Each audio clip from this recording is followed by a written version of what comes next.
it will be part of the process. Yes.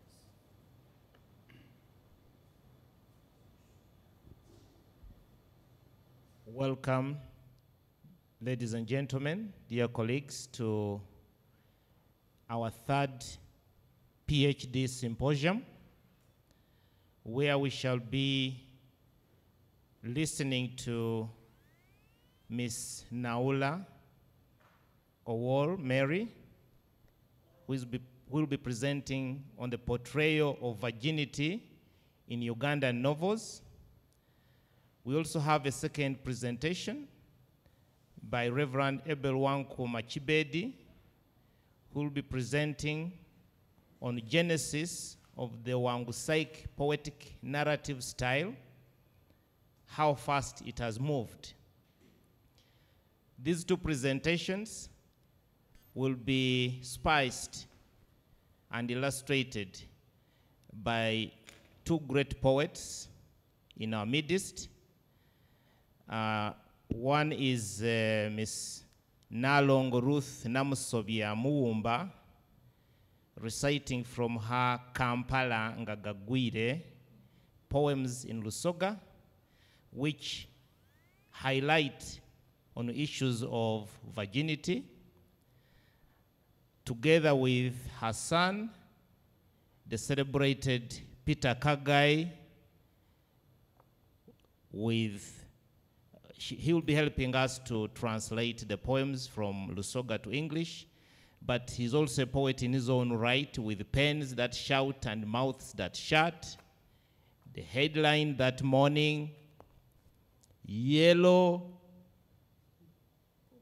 Poo-Poo Poems, You African Literature Cannibals. The S is mine. But before we get into that stage, let me ask one elder, Hope, to give us hope in this session. Hope.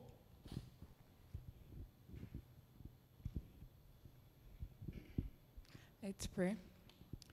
Mighty God, we thank you for the gift of a new day. We thank you for this wonderful time that we are here to witness this presentation. We pray that, Lord, you will go ahead of the presenters. We pray that you'll give them wisdom and give them the right words to say. We pray that even as we are here, we pray that, Lord, you will help us, O Lord, to understand. May your presence be in this place. May your goodness and mercy be felt in this place. In Jesus' mighty name I've prayed. Amen. Amen. Today is a day of mothers, fathers, and children. October is a special month. That's why we are presenting again on the theme of family. How do we bring up our families? Nalongo is together with his son, Peter. Mary and Joseph are here with Hope. The others are also coming, but I know Abel will also be able to present to us something. I'm Dr. Reverend Cornelius Wambi Gulere, the coordinator of this program, and I will immediately give you the opening hints from Mama Nalongo, who is going to recite to us her special poem. She'll give us an explanation of the genesis of that poem before we get into the presentation by Mary. It is my pleasure to invite you, Ms. Namusobya, to use whatever number of languages you would like to use. This is a university, and so we encourage and advocate for the use of all the languages, not only limited to English, as long as we can understand. Thank you very much. But before we get into that level, let me just briefly ask each of us to introduce ourselves so we can know that when it rains in Kampala, there are still some people who can wake up. Your name, sir, madam. Good morning, ladies and gentlemen. My name is Lydian Leavala. A teaching assistant here, and a master's student in literature. Thank you. Called Reverend Samuel Kabwana from Full Gospel Churches of Uganda. I'm a student with Maul. I finished last year. Welcome. I'm Joseph Owor. I work here at the graduate department, head of the graduate studies unit. And these programs fall directly under my supervision. Thank you. That's the voice we want. Welcome. Owor Hope Jakisa. I'm a lawyer waiting for my back course results. Thank you. Good morning, friends. Annette Chiaga is my name. I'm a circulation librarian. I'm Mokasa Library. Welcome. Good morning and praise God. Amen. My name is Abel Wanku Machibedi, and I'm a student of literature, PhD level. Thank you. Welcome. Good morning. My name is Kagai Ngovi Peter, and I am a poet, and I'm happy to be here. Thank you. I'm Ruth Namsovya Nalongo. I'm a mother, a teacher, a hotelier, writer, and a poet. I'm Mary Naula, a student, together with my brother Abel, PhD literature. Thank you. Thank you very much. Let us now ask Nalongo to start off.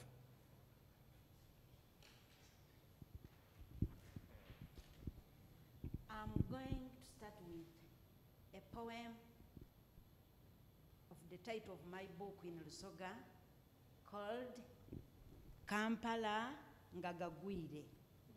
How Kampala looks when it has rained. But I think I will be audible enough. I don't want the microphone because I'm going to arch it. If I'm not audible enough, you tell me. You have a speaker.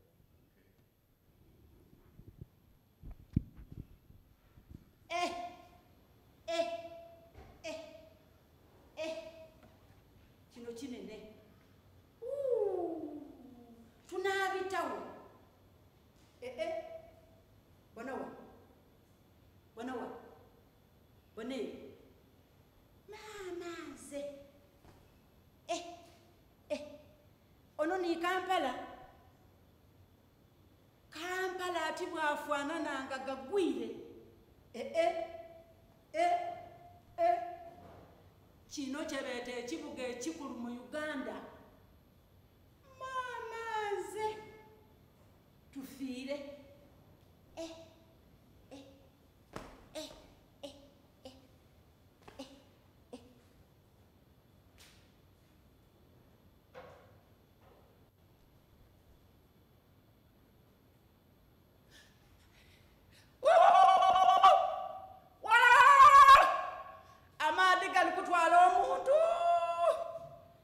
Omwana ku mugongo. Amaze. Muna, leta omukono twegeme. Niwe leta omukono twegeme. Suula omugugo. Niwe suula egaali. Twegeme. Twenweze. Amaze. Tunaatera otuuka ku sopulayiti. Mama. N'abaliere bona bali kuba emiranga. Ani yabona ku kino. Abantu amaadhi gabatwalanga babona. Bafanga mubona. Ani yabona ku kino. Okufanga obona. Kampala. Nigabulairukirira.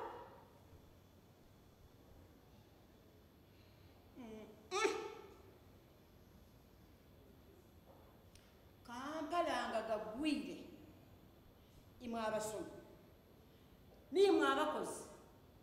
Nimwe abatambuze. Mwena. Musigalenga yewe imwe.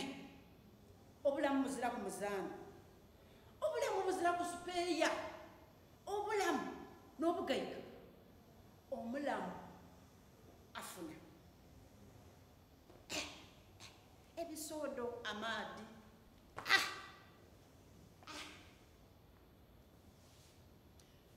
Minisita wa Kampala, oliwo, oli kuki? Oteesa otya bino ebifa mu Kampala? Kazambi, kasaasiro, emirambo gy'abantu egiseeyeeya ku maadi, obiidi osuireyo gw'anaagamba.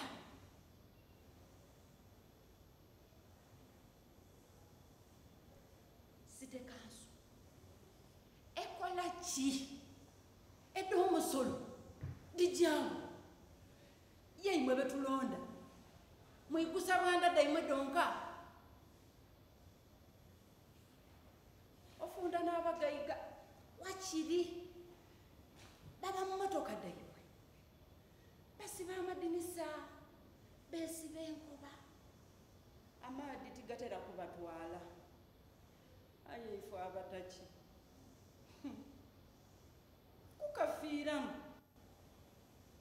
obutalenga owino kireka bwayise kaleirwe abintu by'abantu bitokomokera mu maadi nga babona aye ezirayiruukirira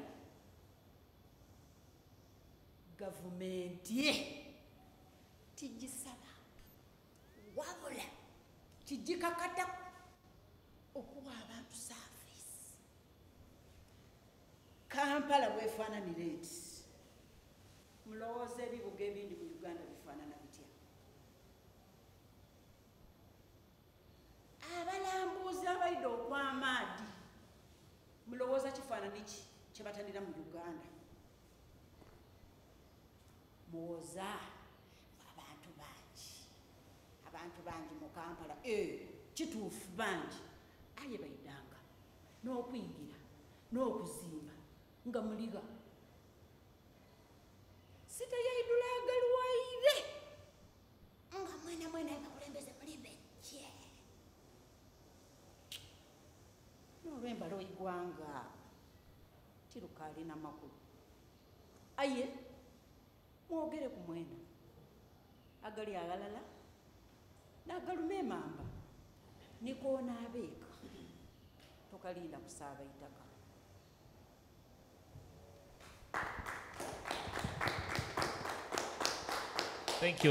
Thank you very much.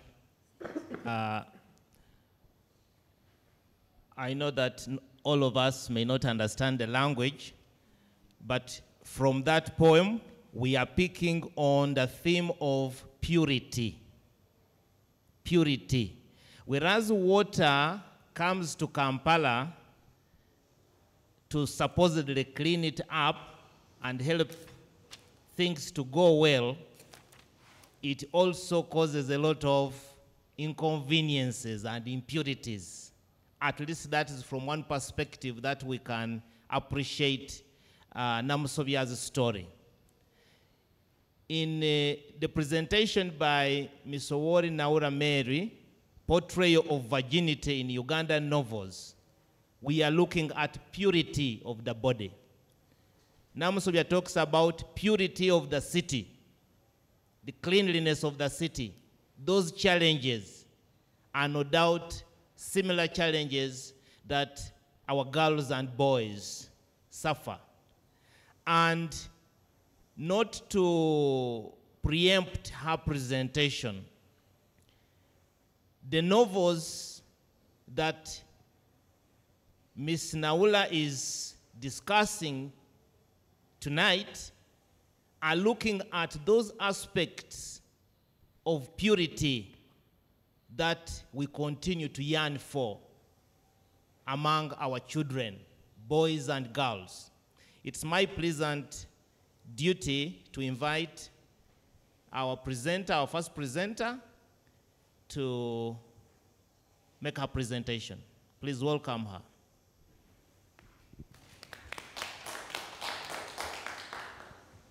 Good morning. Good morning. Good morning. Thank you for coming, and praise the Lord. Our presentation today, this is our third presentation, and today we are talking about complete different topic, but still in Ugandan novels. I want to begin by thanking my supervisors. This far have they brought me.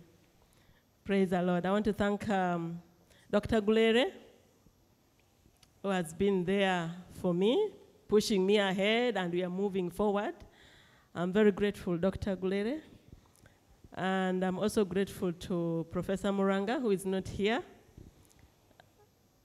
Yeah, I thank God for you two people. And I also want to thank all of you for coming. Thank you for being here. It's not an easy time to be here when you're supposed to do other things. Thank you so much. Yes. Our theme today, the portrayal of virginity in Ugandan novels, presented by Mary Naula, PhD candidate, Department of Languages and Literature, PhD Symposium, thesis. Virginity is still taken to be an important virtue that is treasured in a bride, especially in Ugandan setting, as we had Sarah presenting for us the poem of purity. Purity is still part of Uganda's belief. Introduction. This paper analyzes the portrayal of virginity in Akiki Nyabongo's Africa Answers Back, Mary Karoro Okuruti's The Invisible Weaver, and Jane Bakaluba's Honeymoon for 3. Problem statement. Although the Western world has tried to underrate virginity in the majority world, it has stood the test of time in many countries of the South. In some places, marriage is disbanded as soon as the bride is found to have lost her virginity. Manla, 2005. Important as it is, hardly any study has handled the portrayal of virginity in Ugandan novels. There are so many researches that has been done of virginity, but not in Ugandan novels. As important as it is, even from our mother's presentation, the purity is one of the values that we cherish in Ugandan marriage. The purpose of this research. The purpose of this paper is to show how Akiki Nyabongo's Africa Answers Back, Mary Karoro Okuruti's The Invisible Weaver, and Jane Bakaluba's Honeymoon for 3 portray virginity in their novels. Literature review. This is just a sample. You get more on the work. This work has been published. So this is a sample of what I picked. A study in Ethiopia by Miteche Itel found out that maintaining virginity is still a way of protecting marriage for girls, particularly in rural areas. Mola et al. Observed that the reason for keeping the virginity of boys and girls was for marital purposes. A study by Copper revealed that in Islamic culture, remaining a virgin until the wedding day is very important. She continues to argue that girls are encouraged to save their hymen for their husband. The girls should not have sexual intercourse until their wedding day. A study by Carpenter found out that women's virginity holds a greater social value than men's because it is perceived and portrayed as a gift given to a bridegroom on the wedding night. Banner and Patman assert that boys won't have sex with a girl who is a virgin because they say a virgin is very cool. A study in Vietnam by Cuong Manh found out that virginity is the most valuable asset of a young woman. And virginity is not only a man's concern, but also the concern of the parents, of their parents. Manh continued to observe that to be a virgin by the Vietnamese is to be a morally good woman. Methodology. The design is qualitative descriptive study of 2 Ugandan novels. The method used is qualitative content analysis. In this case, the researcher read the text many times, coded them, generated concepts from which the themes were derived. This study has used post-colonial theory. Post-colonial studies are based on the main aspects of colonialism, and it is pervasive effects on the colonized, which have persisted even after the end of the colonial rule. The theory is enriched by proponents such as Mimi, Fanon, Sizure, and their successors like Saidi, Spivak, Baba, and Chakrabarti. This theory has helped me to explain the themes as portrayed in the 3 Ugandan novels. The findings. Findings in Africa Answers Back by Nyabongo Akiki. This story, I want to bring you back the beginning of this story. Chief Ati already had 374 wives. This marriage that is portrayed is the 375 wife. So in this culture, any girl who is ready for marriage is expected to be a virgin. And so virginity is one of that value. It's one of the value that is treasured by this society, the society of Akiki Nyabongo. And so, because virginity is so important, it is a concern of all the parents, it's a concern of all the community. And for this case, it is the father. The virginity is a pride of a father. So the father is the one to present the bride to the bridegroom and the community at large. And so, as the father is presenting the girl to the father, hear what he's saying. My daughter is a virgin, the first word, healthy, good-looking, pure, perfect, and she must be treated well. This is Akiki Nyabongo presenting to us the value of virginity in his community. To the community of Nyabongo, a virgin girl is a health lady. She's health-wise. She is good-looking because purity is part of good-looking. You just don't look good outside. But they expect that girl who is a virgin to be pure. As the poem was, that the Kampala is in the flood. It's flooded, it's dirty. So if a girl is not a virgin, then she's dirty, she's not presenting the family well, and she is shameful. She has brought shame to the family. So this father here is very happy to present the daughter as pure, as perfect, and she must be treated well. Because if you're a virgin, then the treatment differs. You must be treated well. The elder mother and the chief. So after the father talking to the bride and the family to present the girl, the elder mother comes in.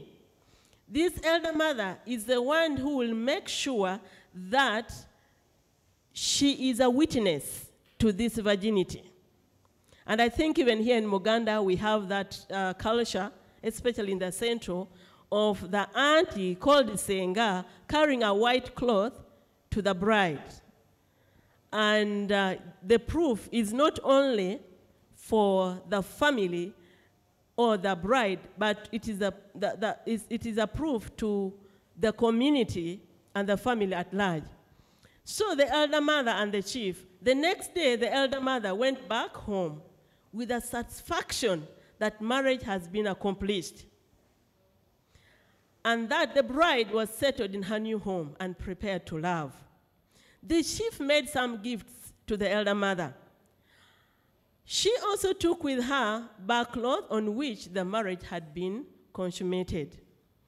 So when we look at the elder mother and what she's saying, we can refer back to one of the founders, one of the researches done by Mbiti. So Mbiti is actually in agreement with Akiki Nyabongo, because in Mbiti, he asserts that a tribe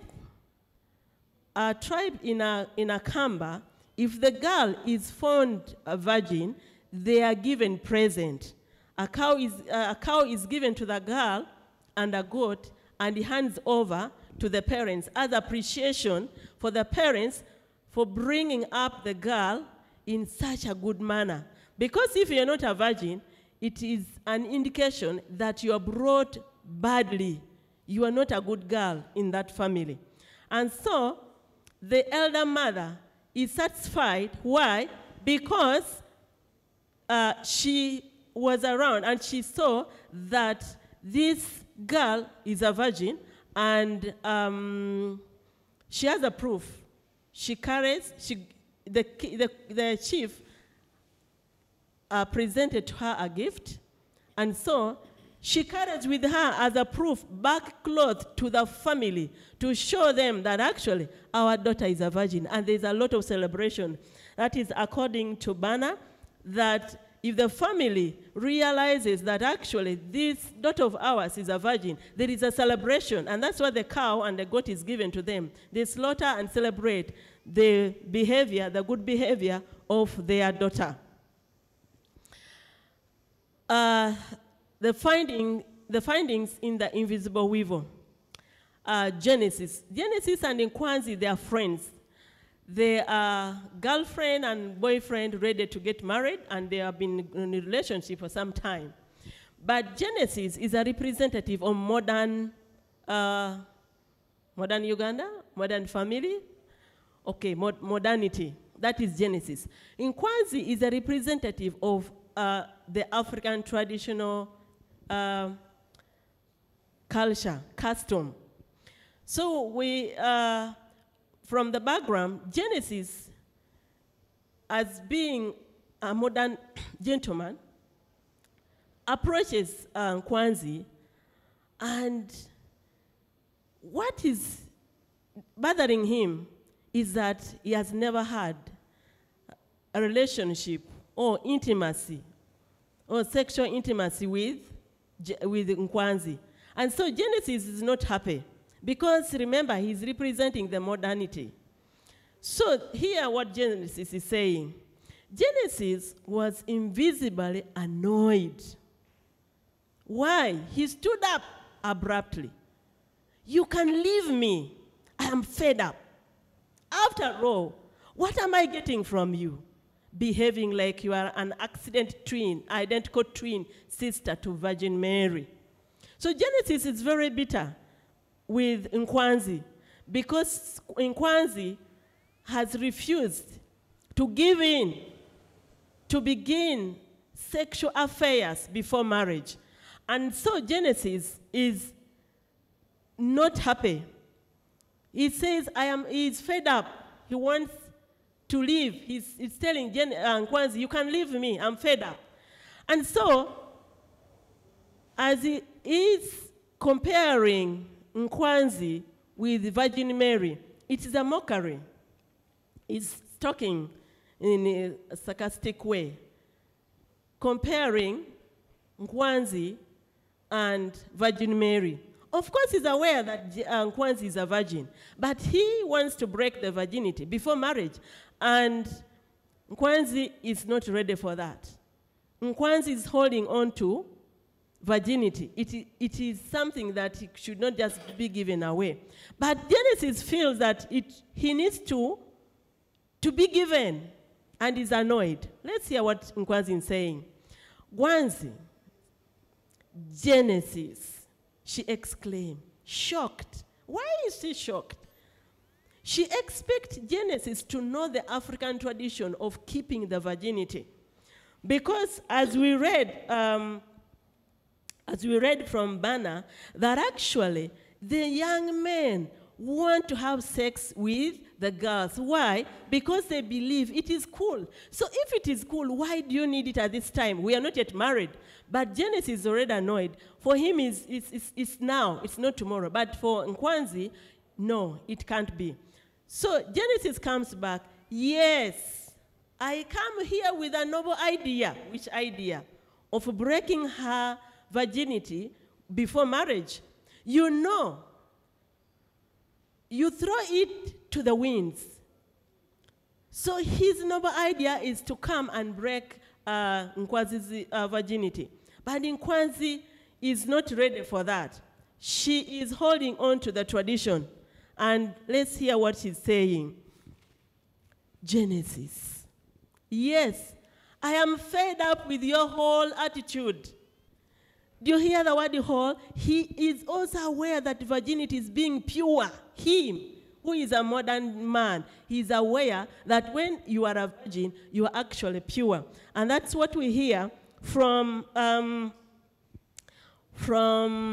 of, it is Bana and Patton, who found out that, you know, if you are not a virgin, then you're not pure. You cannot be pure because you have been despoiled. You have already been spoiled. Simply because he continues, simply because some old-fashioned aunt of yours told you about some damped shit, then you torment me.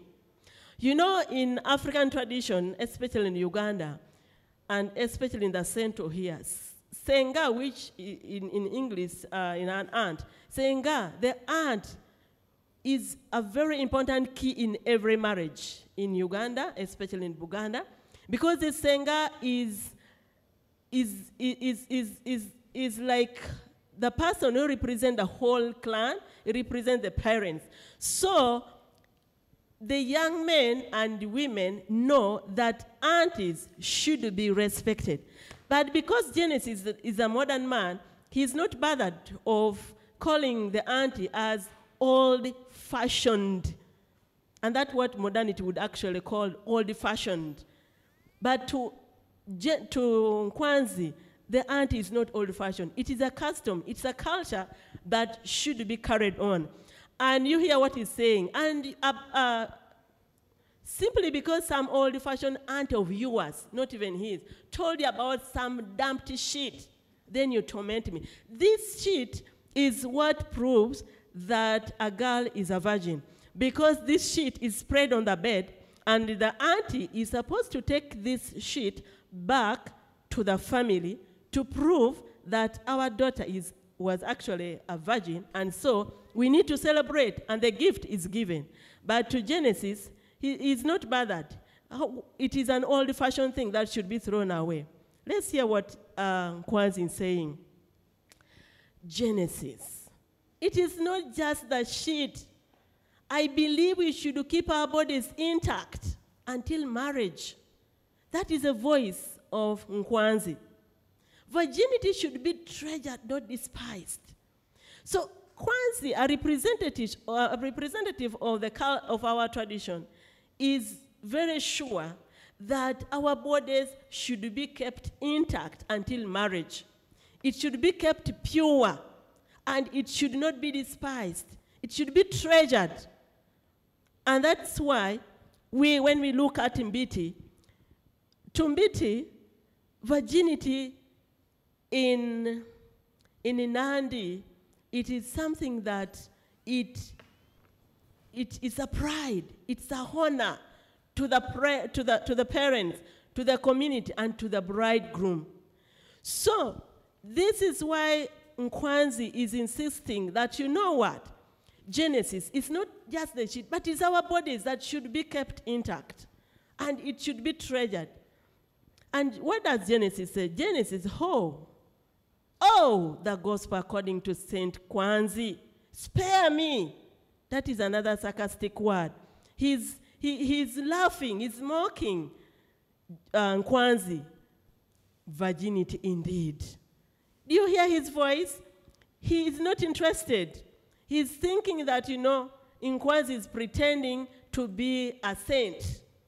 Because in the modernity world, it's something different. What is virginity? And for him, he's saying virginity indeed. I'm not even sure whether you are one. Why? Because he feels he wants to prove, he wants to try out. Really, are you a virgin? And remember that Tumbiti, this virginity is supposed to be tested on the marriage day, that very day of the wedding, not before that. And it is a public thing. It is not a private thing. Because to Genesis, this virginity should be broken in the private. But to the African tradition, it is not like that. The people should know, so that other girls also learn that actually I should keep myself pure, perfect, and holy. So, it continues to say, I am not allowed to prove it. Virgin? He snorted. He had a loud breath. He is doubting. He's trying to provoke Nkwanzi to give in. As modern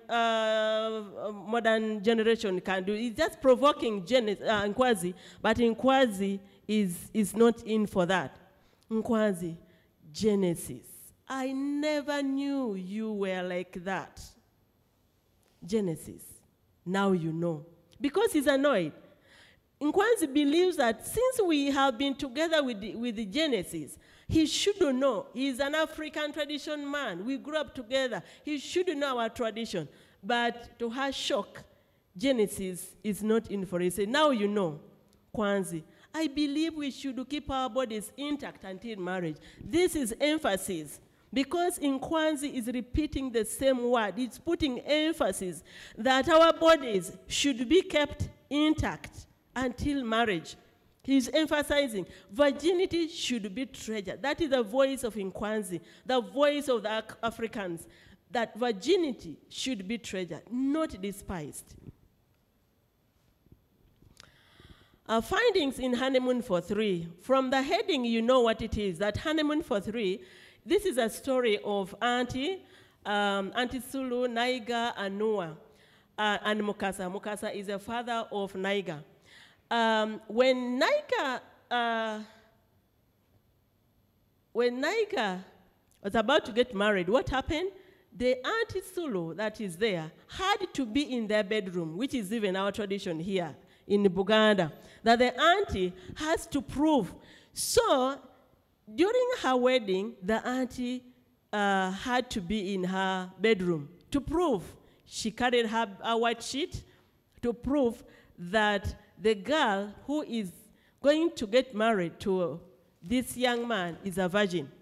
So let's hear. And there was an argument between the matron is a white. It's called Mrs. Honey. You'll get her later. And so when Aunt Sulu comes to tell them that actually I have to prove the virginity of my daughter Naiga, it was something that Mrs. Honey couldn't believe. Okay, so what do we hear? We hear Aunt Sulu, Naiga must prove to be a virgin. Her virginity must be proved. No one can take her word for it. It is a custom. It is a custom. So the custom in this honeymoon for three, according to Bakalova, is that the first night of the wedding of the bride and bridegroom, the auntie to the girl, Naiga, has to be present to prove that this girl we are sending out is a virgin. And so you cannot just tell the community or Senga or in that case auntie that you know I'm a virgin. No, you have to prove. The auntie has to be present to see and take back the message. So she continued to say that it is an old, honorable custom, no matter what the Christians have to say about it. A woman's honor is of great importance in our society. And this agrees with Mbiti. Yes, with Mbiti that, you know, we have a tradition, we have a culture, and this culture is that the girls ought to go into marriage when they are virgins. And it's a culture that cannot be swept away. It is a culture that should be honored. And so, as we saw from Genesis, that he wanted to break the virginity of Kwanzi in a private, and Kwanzi is not in for that. But here we hear the voice of Auntie saying that, you know, we are not going to believe Naiga. I have to be there in person. I have to witness. It is an honorable gift. It is something important to the society. And so she is ready to be there. So Auntie Sulu continued to say, I believe that Naiga is a virgin. For her, she is aware she is a virgin. But it cannot be a private matter. It has to be known. I have no doubt about that. It must be proved for everyone to know. That is the community. The parents, the community, because this is a time of celebration. You know, it is to celebrate. It is a pride of the community that we have raised this girl, and she is perfect, she is pure, and so we are giving a gift that is honorable. So the auntie has to be there. So Noah, the husband, comes in and said, Noah will have, the auntie is still talking, Noah will have to present Mukasa with a live goat as a token of appreciation for a virgin pride. This is our custom. It is our tradition. So our keeping of virginity is African tradition, even as we get from Olayemi from Nigeria. He says that, you know, virginity is purity. And to them, if a girl is not found a virgin, according to the Yoruba in Kenya, in Nigeria, the girl is stoned, it can be killed. So it's a tradition that it is to be carried forth, to be honored, because it's a pride to see a pure, perfect girl going to get married. As for the goat, I will send your father a goatee. You can hear the voice of Noah is very happy, as we read, that actually the boys too want to have a sex with a virgin. So Noah is not exceptional from that. He's very excited. You can see instead of a goat, he says goatee. As for the goat, I will send your father a fat goatee. That is if you are a virgin. Do you get that? He's ready to present a gift. He knows that he is supposed to give a gift to the parents, but only if Naiga is a virgin. And so Mrs. Honey comes in and is wondering, what is Auntie Sulu saying and what is Noah saying? So she is shocked. Custom? Asked Mrs. Honey. Seriously? What a strange custom. This is modernity. Of course, Mrs. Honey is an image of the modernity that feels that actually virginity, seriously? No, it's a strange custom. But to the Africans, virginity is not a strange custom. It is a value that is to be treasured. It's a value that is to be guarded. It's not strange because it started from generations back and it is still valued. Noah defended it. Remember, Noah is a husband to Naiga. A virgin pride is an honor to her parents and a prize to her husband. You know, to Noah, it's a prize. And I think to all the African tradition, this is a prize that the girls should offer their husband on that wedding day. A woman's honor is held in very high regard here. You know, no one knows the tradition is a representative of the Africans, that actually a virgin girl is a pride, is a honor to the family, to the husband, and to the community. Conclusion. The study concludes that the 3 Ugandan novels portray virginity as the age-old virtue of African traditional society, which is highly valued. It should not be allowed to die because of influences that come with modernity. This is why Ugandan novelists give it special attention in their works. Recommendations: African elders should continue to encourage the youth to keep their virginity because it keeps the marriage and family stable. Thank you very much. The references are there. Of course, here I just give a sample. As I told you, this paper is already published. I just picked some few things. If you go into the YouTube, you'll find it there. It's already published. Thank you so much. Thank you very much, Mary, for this wonderful presentation. Please give her another clap. Mary actually ends at a very, very good note, and that is family stability. Kampala's stability. And that we must encourage the young girls and boys to remain pure. My task is to put your task, to tell us how, when we get to the level of recommendations, how we do not see these girls, even in Kwanzi. She tries to put up a fight, but how convincing, how are we able to encourage the other girls to take Nkwanzi's position, knowing very well that the genesis of this world are more amorous and stronger than the genesis we are presented with? How do these poets, do these writers, do these novelists help us to preserve the age-long virtue that you have presented to us?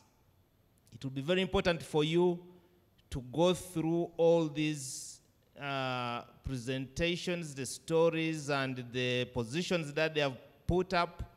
Mrs. On, for example, she has those questions, very much like Genesis is questioning in Kwanzi. How many would prefer to go the shameful way and avoid the embarrassment, the public embarrassment? Also, it is a thought. When we say that your purity is a public affair, and therefore we should be able to prove it before the bride goes to change into her changing dress, before that audience at the reception, the auntie should come out with the back cloth and show it to the audience with a goat or a goatee, a very fat goatee, at that reception.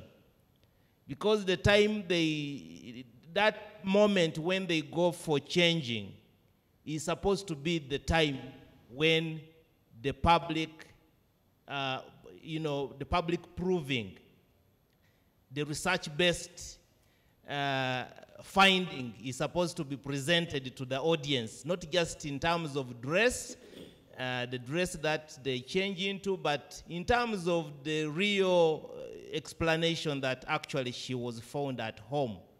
How is that possible in the current generation that we can input that idea there?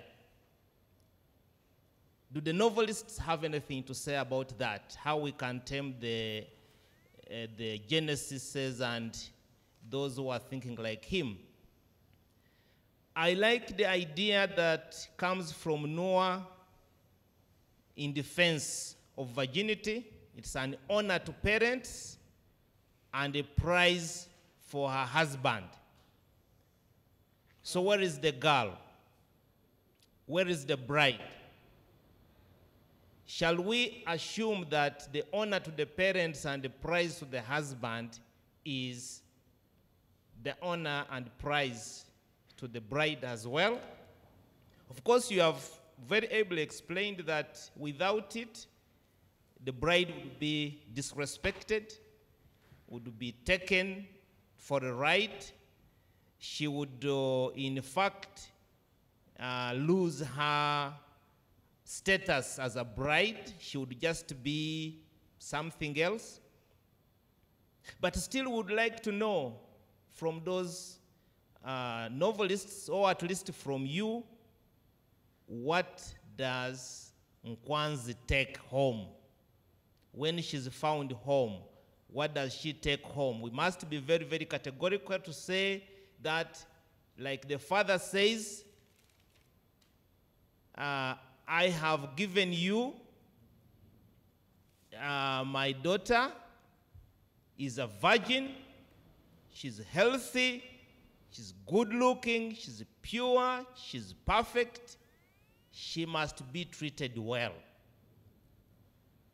With a lot of domestic violence taking place in families, is it because these girls, the mothers, the wives are not virgin, therefore they are not treated well because they are not a prize?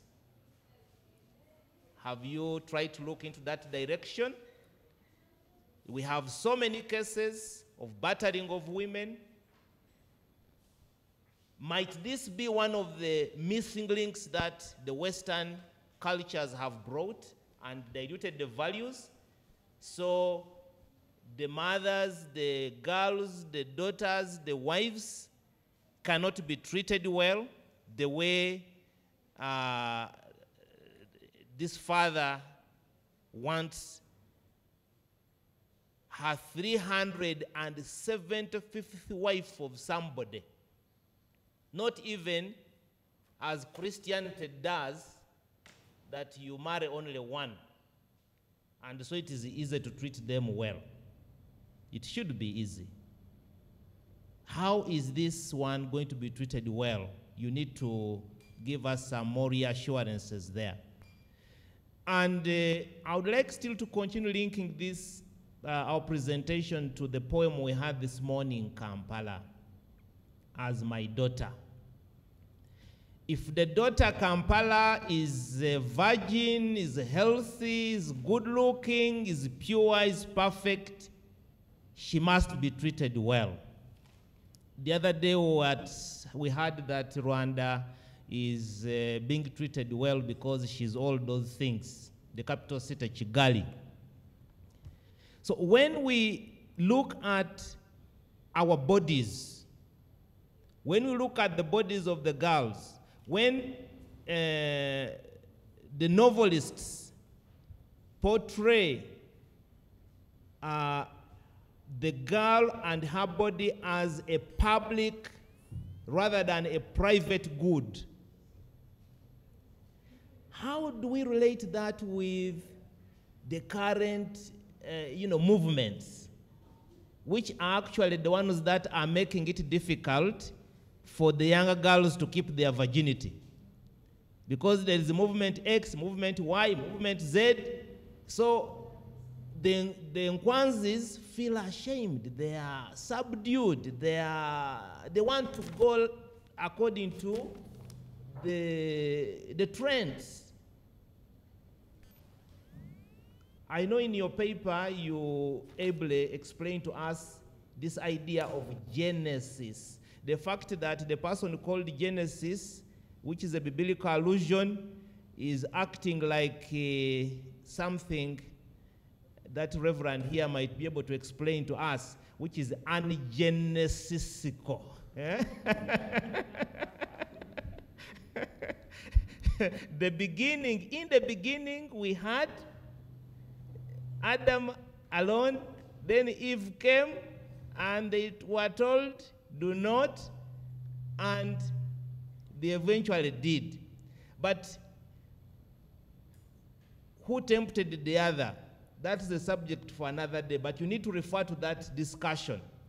The name of Genesis and how Adam and Eve end up eating the fruit, claiming that it's the snake, and then they eventually get banished from the garden. This is the same aspect that we are saying, that once you are found not at home, once you are found not a virgin, then you should just be thrown away. Like our traditions say, you'll be thrown on the cliff in the western Uganda, you may be stabbed to death, you'll be disowned by your parents, you'll be... What does the church do? You refer to Christianity. Would the priest marry a couple when they are not found to be pure? We know that they are married off. And the belief is that when you confess, then you are made pure. Yes. So the idea of you want to be like the Virgin Mary. We know that Virgin Mary remained virgin even after giving birth, because she did not have any vaginal intercourse. So she remains pure. But for us human beings, that's a question as a scholar that you must continue to interrogate. What happens? That comes by the grace of God. So, isn't Genesis also playing within the same psychology that we can prove and then later be forgiven after confessing? Because I can use my word and say, yes, I found her virgin, and the word will be believed. Because the auntie says, it's not because I believe, but it must be proved. It's not just about belief. So you have to get to those levels, and this will help to demystify this holy attitude, the so-called holy attitude. Because many young people, many people actually suffer from that. And my final comment is on the matter of the presence. The matter of the presence for being a virgin.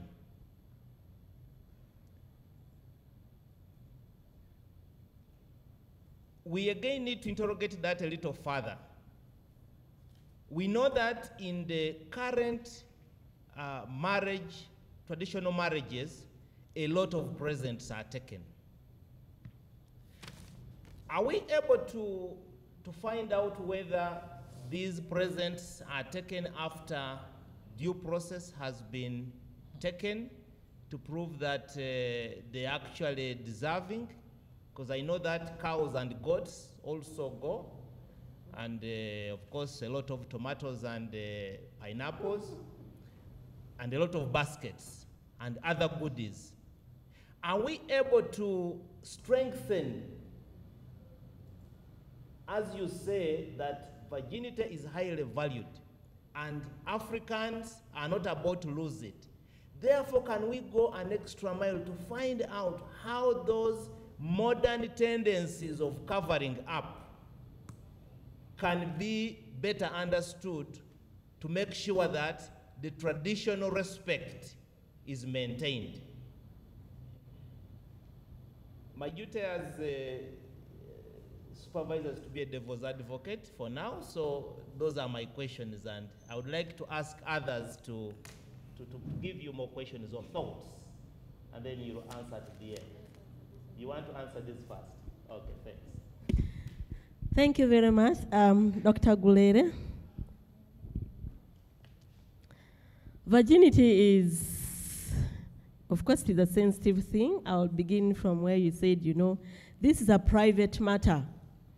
Why should the Africans, why should the Ugandans continue to insist on a private matter? And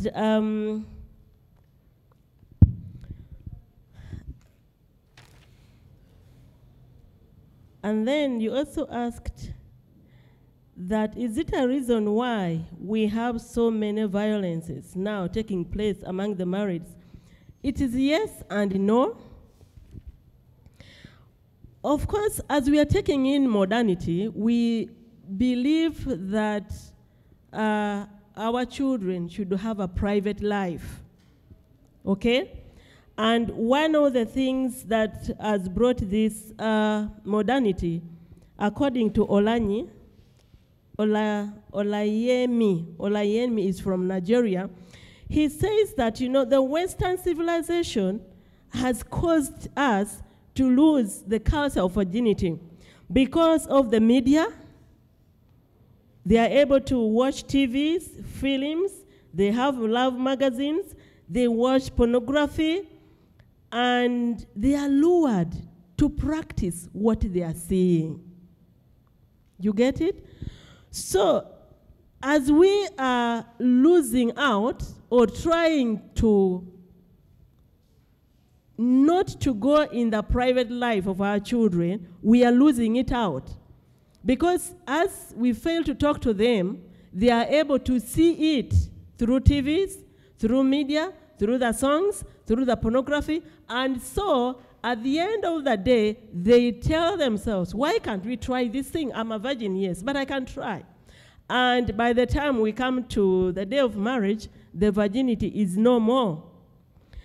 And to Olayemi, he says that if a girl is found not to be a virgin in Nigeria, first, they will take a gift. They will carry matchboxes, empty boxes to the parents, and empty tin of palm wine to the parents. So instead of you getting a he-goat, a cow, you get empty what? Boxes of matchbox and empty tin of palm wine. So when the parents see this, they are already embarrassed. They are already ashamed. And the next thing is actually to send the girl back to the parents. And we see this actually in Uganda. We have had so many introductions, which is so powerful. But at the end of the day, the marriage breaks. But because of being, thinking that our young generation, the modernity, should have a private life, sometimes we don't go into deep to know why is this marriage breaking. The breakage can be because of this, we can't tell, because it is a private thing. We no longer talk about it, apart from here in the central, where we can see Nabagereka and others. You know, the Bagandas still talk about this seriously. They will talk about it, and the girls are encouraged to keep their virginity. So, in Vietnam, as we read, of course I didn't put that slide, if you're found not to be a virgin, the next thing is violence. They will beat you. And after beating you, when they send you back to your parents, the parents will also beat you. So you realize that out of this, that we think it should be a private thing, the girls are tortured. So it's better for us to guard the culture, the tradition, the custom that has been there for some time. And Nakato is a Ugandan. He presented a paper in New Vision that actually those days when a girl is found not to be a virgin, they could take them in the lake and drown them. You get it? So there was consequences that made the young generation to fear to keep themselves pure. But with the modernity, of course, we are saying it is a private life. We don't need to talk about it. And I want to believe that this is one of the reasons. Because remember, Noah is defending, and other researchers show that the boys would love to have sex with a girl who is a virgin. And so in their private life, when they discover that this girl is actually not a virgin, what will happen? The violence will come. They will be quiet, but trying to revenge. Even we are aware that you realize that some families, the couples, whether the girl is just in the toilet, is following because it's not sure. Because one of the researchers here, Carpenter, says that, you know, the purity stabilizes marriage, okay? So if the girl is not a virgin, the boy will always feel that if the girl has gone out there, he has gone to meet another man. So there will be no trust in marriage, and so the marriage will break. So what do we need to do as a family, as Ugandans, as Africans? We need to come up and begin to talk about these things than just keeping it quiet and thinking that, you know, this is a private matter, so we don't need to disturb our students.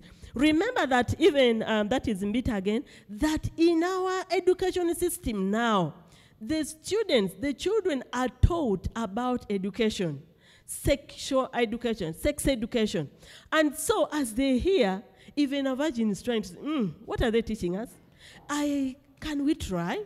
So one of the things that actually affects our children is that they want to try out. They are taught in class that, you know, when you do this, it is that. So the sexual education that is taught at school makes the girls feel, or the youths feel, why can't we try out? Remember that in olden days, according to Mbiti, we were kept, the youths were kept out of this. It was a no-go area. No, you know, they were living in a life that is a virgin. You don't know what is. They are not in a position to discover because they are not exposed. So they cannot discover. They are not exposed to anything called sex until when they are about to get married. That is when they are introduced to this topic of sex, and they learn knowing that actually I'm going to do this. But now the education system has also come in. Maybe I also want to say, let me first see. Yes, Dr. Gulera asked that now, the matter of presence, of course, that's what I'm talking about, that we need to know that this sex education, the movies, and also we need to know that where we are living right now, one of the reasons is that our children, we expose them, okay? Some use sex as a way of earning, okay? So they go into streets. I have a friend who became a prostitute at the age of 11. And thank God that later on the way she got saved. At 11, that's a virgin. And she ended up in prostitution because there was no way. She was looking for money.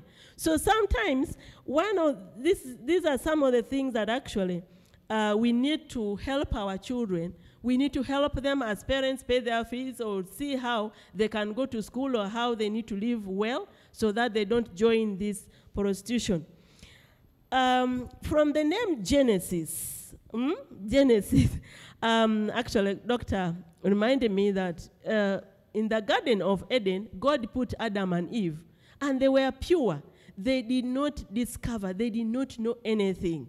But the moment they discovered something, they were impure. And that's why God sent them out of the Garden of Eden.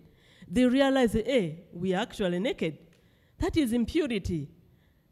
And I want to think that Okurut is trying to bring up the impurity because from the name Genesis, that is the Bible. And even Genesis himself was calling Nkwanzi Virgin Mary, Saint Nkwanzi.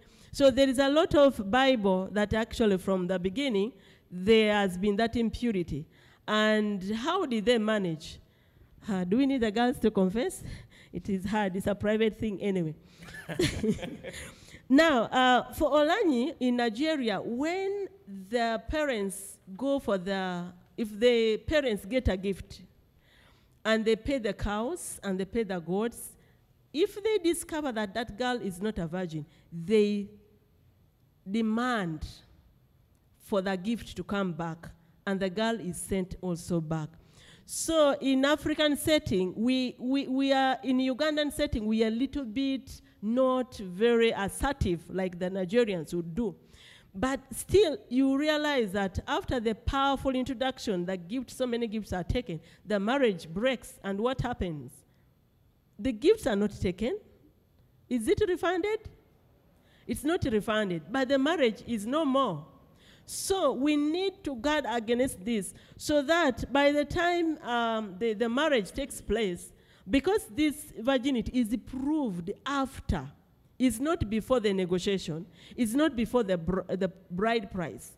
So the virginity is proved after. So what do we need to do is to make sure that our children, our girls, the youths are guarded, so that by the time they go for the wedding, they are actually virgin. So that, yeah, it is a custom that we, the elders, the mature, I'm happy Reverend Kebedi said he's an elder. You know, even the church can stand up and talk about this, so that the marriage is in peace.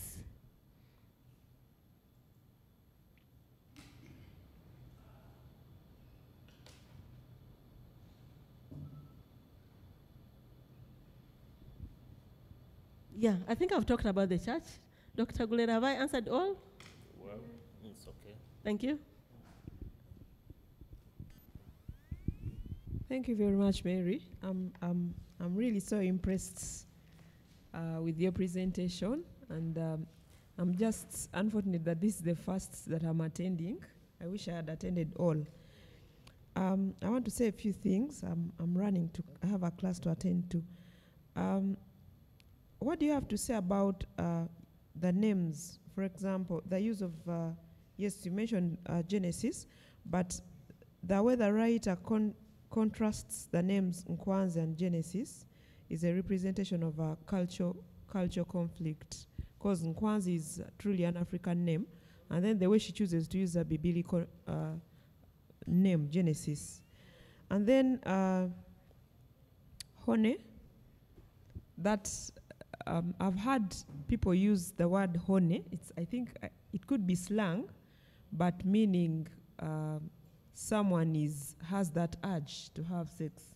So if the fact that she's chosen as someone's matron leaves lots of questions. How do you choose someone who doesn't even believe in that custom? And the name itself, you could find out honey.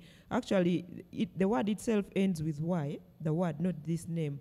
So the writer just uses it, twists, but it means that.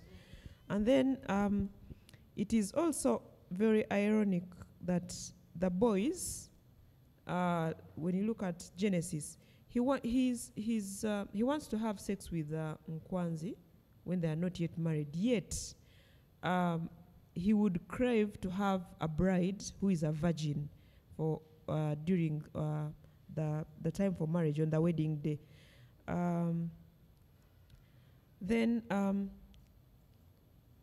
From this presentation, I appreciate the fact that, yes, we are trying to guard the culture of virginity, but I think we are doing it more academically and theoretically. Practically, you mentioned when you were winding up in your response, you mentioned the Chisakati, that is, so culture kingdoms really have that, should come in and help. But then we realize that the parent is the first teacher. We as parents should always remind these children that it is, as one of your recommendations, you could mention that. Then from the parents, of course, the teachers, and then the church and the whole community. You realize that in the African traditional setting, a child was parented by the whole community. Right now, even if you found your neighbor's child somewhere, you would be very hesitant to, parent them.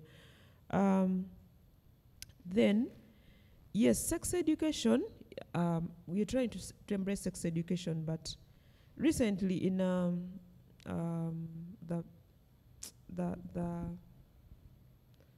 the conference on family that we had, one of the presenters, that was Dr. Dickson Kanakulia, as he was presenting on the East African Reproductive Health Bill, they were trying to pass it.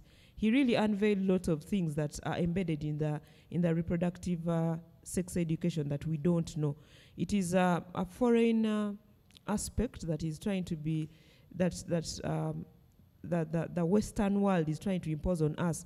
But if you look closely into it, we find that some of the content there, actually the books that are sent, they are really, on the cover you're going to find sex education, but if you're a parent and you're not keen and you open, they're only trying to promote homosexuality, basically. So many of them, according to his research, yes. And so there was, it is a little bit still contentious, and I don't think the ministry and government have yet passed it. So I think as parents, it's our role to emphasize that virginity is a virtue. And of course, we can't do it single-handedly. We need to liaise with the teachers, the church, and the whole community. Thank you very much. Thank you. Anybody else? Thank you so much for that wonderful presentation. Now, when at the conclusion, when you are making the recommendation, I did appreciate. I'm still looking forward on how we can go about it. For example, when we say we should encourage people to maybe talk about this, I was wondering how the church can come in, how the community can come in. My friend noted on something about the sex education. Actually, for me, I don't know what sex education entails, but most of our girls have got negative influence nowadays. So I was looking forward on how we can go about it. Okay. Thank you. Thank you, Mary, for your presentation. It has helped to throw insight into what the authors of these novels are doing when it comes to sexuality and sex education. But I was just wondering, as you were presenting about the choice of the novels that you used to look at this topic,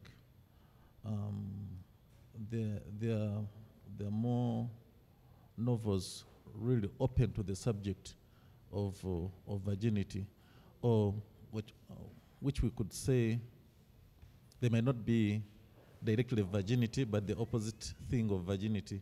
I don't know what that would be. The anagenesis. You could look at Fate of the Banished. You could look at Tropical Fish by Bengana. Those address the other side, and they are very good examples of prostitution, causes of prostitution, and causes of loss of virginity on one side.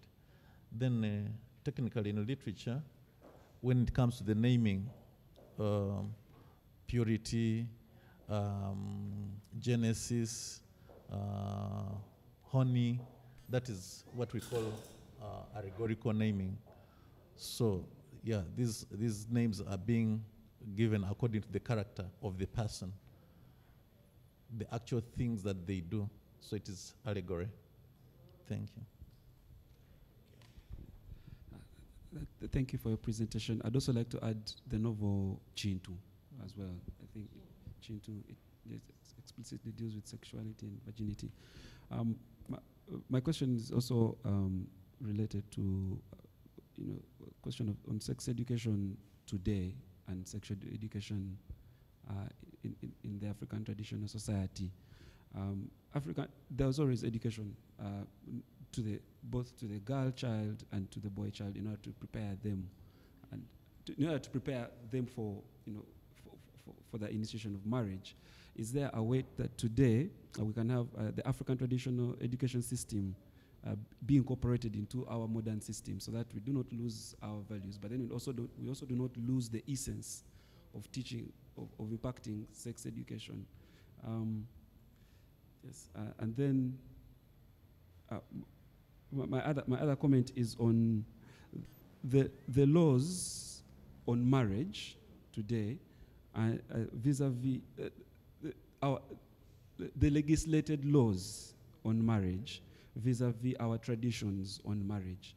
If our traditions on marriage are going to emphasize virginity, but then our modern laws emphasize independent will, how is there a way that we can have our law also have a whole require a higher standard? Yes, yes, yes. That is it. Thank you so much. I think Naula will give us the words in her poem.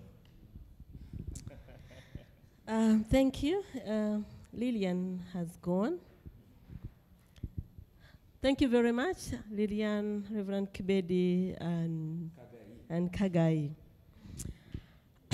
Yeah, actually, when I got the meaning of this honey, I was also surprised. But I think Chokuruti, to bring Genesis in the Bible and bringing Kwanzi, traditional name, and then honey as a meaning of what is going to happen between Genesis and Nkwanzi is very, very important. It is ironical, of course. But I think that should be why, honey is so surprised. Because from the beginning, we had Genesis. For him, he feels the virginity should be broken. And honey is actually shocked. Yeah, he's shocked. Why? How can we avoid this? How can we fail to have this and believe in the tradition, which is already old? It's old-fashioned. But Reverend Abel has already given an answer for that, and I appreciate him for that. Now, how do we avoid the influence that we are getting from modernity? Reverend asked, and even him asked. One, of course, we need to involve the church. Reverend Abel is here represented, and Reverend Sam is also around. So if we begin, as Lillian said, the parents are talking to the girls, and the church is not silent about it, and the community, we shall actually redeem this value that we still treasure. Many will come back to understand what we are.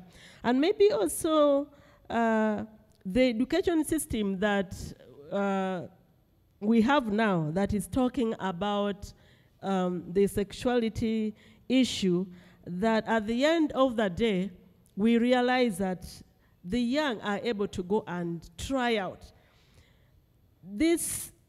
How do we redeem this? Of course, this presentation, I picked it out of my main dissertation. To my main dissertation is that we need to combine the Western kind of education and our tradition, so that we are able to pick something from the Western education and something good from African tradition. We combine it, we shall come up with a good education that it will not affect us as a whole. Reverend Abel, you talked about why I took these books. Of course, there's something I will talk about later. As I said, these are the books I am studying. That's why I couldn't go outside. I just wanted to use this. Of course, as I said, it's a sample of my dissertation. So that's why I had to use them, pull out of this. And the conflict that, who talked about it? It brings out the conflict. That the Genesis, and it's a cultural conflict. Actually, my topic is about conflict. There's a lot of conflict that is happening in these novels. So the names and so on brings out my theme. So I chose these books because it's actually the books under study. They are my books. But I know Nashinto has a lot there. But since it is outside my study, that's why I didn't use it. I also used Wangusa because in Betrayed, there is a forged fake virginity there between Mwambu and Nashinto. And why are they faking this virginity? It all brings up to the theme of virginity being very, very important. That even if in the private life, still the youth or the married will feel, actually, I am not pure. And time reaches that you need to confess, like, Nachinto felt, no, I am tired of lying. I did not come to this marriage when I was a virgin. And so she confesses. Nachinto confesses to Mwambo that, you know what, I am not actually a virgin. This child you see is mine, is not a cousin. And Mwambo also comes up and says, you know what, Nachinto, I am also not a virgin. But of course, Mwambo was raped by Mayuba. But still, he was not a virgin, although he pretended to be a virgin. And Mwambo was so shocked. How can a whole mother of a child pretend to be a virgin? So that tells us that actually, even if modernity is taking us very fast, there is still that African tradition in us, that custom, that we are yearning to carry it on. Why are we not coming in public and say, I'm not a virgin? You are going to marriage and you are faking the virginity. So at the back of our mind, there is still something in that tradition that we can actually save. If we can fake it, then it is very, very important. Do you agree with me? Then it is very, very important. Why are people faking it? I even have also example, we were discussing with my class concerning abortion. And at the beginning, everyone was saying, no, we don't need to abort. And then we gave an example that supposing you get now, the two of you, and you realize that you are pregnant, will you go home? And the answer was, no, I will actually abort. And the question, why do you want to abort? Because at the end of your abortion or at the end of you having a relationship, you are going to break your virginity. And one of the girls told me that, these days the boys, what they call relationship, the modernity, is actually sex. That they will demand it. No wonder we are hearing Genesis demanding for the sex, And this is the voice that we are saying the church should help the girls, the youth, and the community, and the elders. We need to talk about this so that we redeem the young generation. Yes, they're embarrassed to see this happening. Even we have a couple that we had to cancel. The lady had 3 children, very close, and it is in the church. And the pastor took 1-2 months counseling and asking, do you have anything to open up, to confess? And the lady said, no, I have nothing. And so, during their honeymoon, she tells her husband, I have a child. And the husband was so shocked. And so, he was a young man. He said, no, the end of the marriage is now. So at the church, we had to come up and really help them. They separated for a year because of that. So the girl still was pretending to be a virgin and refused to confess. But she wasn't, she has 3 children. So this is a tradition, our tradition, which is very important. We need to guard it. The church should come up. Even the government should come up, and the parents. And we shall be able to redeem our culture. Thank you. Thank you. Thank you very much. I guess that we have really had very good eating from Mary's serving. And it's only fair that we ask, traditionally, Enalongo is supposed to be an assistant to God. Because she's not only a co-creator, but she's a real creator, because she's able to produce more than is expected. And so we shall ask Nalongo to recite to us, to read to us actually. It will be a reading because the recital was then. Her poem, Basonga and Bakoja.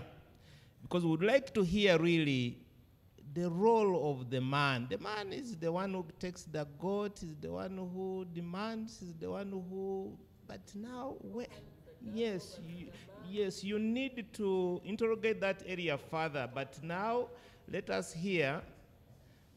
You have a few minutes just to read out, and then I used to think that that name was an English name, because when you tell us about Genesis, people calling themselves Genesis, I thought he was calling himself this Kagai.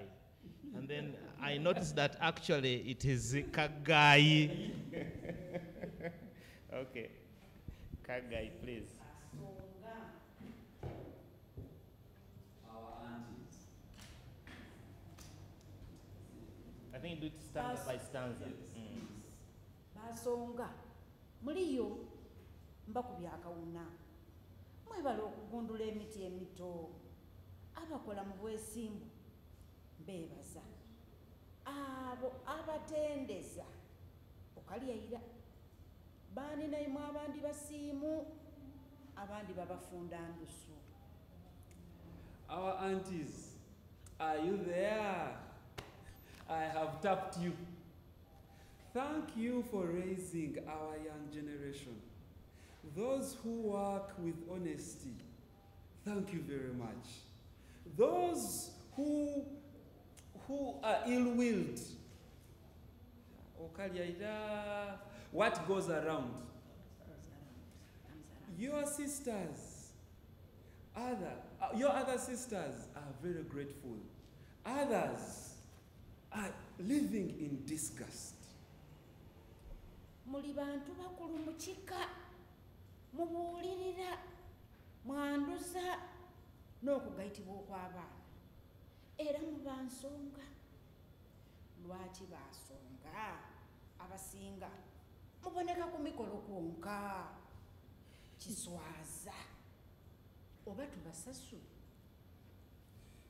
You are very important people in our clans. You counsel, you advise, and even at the weddings of our children, you are very important people. Why, you aunties, most of you, do you only appear when the ceremony has arrived? It is very embarrassing. What do you want us to pay you? Biva muntu yo balugera. Lwaki mwabandi musuulayo gwa kitundutundu okubuulirira abaana b'abaani naimwe. Katonda n'agaba era n'agera. Tukooye basonga okukiika enkoto ku mikolo. It all comes from sweat, as legend has it. Why have some of you forgotten your responsibility, which is supposed to be advising the children of your sisters and brothers? Jealousy is for what? That you impart on the children of your siblings. God is he who gives. But we are tired of aunties just stretching their necks and turning the other way on our events. Abandi munona bwabirabo nga toyogeranga ku n'abaana kiswaza era muyireku mwendeza abaana b'abaani naimwe mwena abayi balina kutoka timukuba mizira musibe emitaafu mutiisatiisana mutwalize mule twakoowa kyobona abandi bapangisa basonga lwagapisa gaimwe gabi mutwanguyire twena tuyinza kubanguyira omukobe waako yeiraku. Some of you just come to collect gifts on our ceremonies. But it is embarrassing and you should do something about it. Always wish the children of your siblings goodwill. and even your own children will be wished well. Don't just ululate and put on tough faces and wear tough faces. Who are you here to intimidate? No, take away. We are tired. That is why you see others hire aunties because of your bad manners. Make it easy for us so that we also make it easy for you. The one who has been advised is the one who heeds.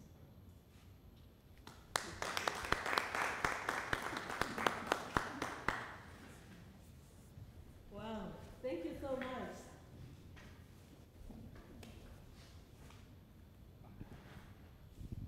Thank you, thank you. That's a good one. That's a good one. This brings us to the summary of the portrayal of virginity in the Ugandan novels. And as the poem ended, we encouraged the aunties, as we heard from Okuruti, that actually aunties are very, very important figure in African traditional marriage. And so this poem is encouraging the aunties should come back to their position and not to leave the modernity to take on, and the aunties are having no work. So the aunties should come up and talk about virginity, the church should come up and talk about virginity, and the elders and even the fathers, as Dr. Gulere said. Why are the fathers not so much active? When they are the ones to receive gifts, they are the ones to hand over the girl to the gentleman. So we encourage even the fathers to come up and talk about virginity. But to sum it up all, we need to guard our traditions. Let not be taken up by the modernity.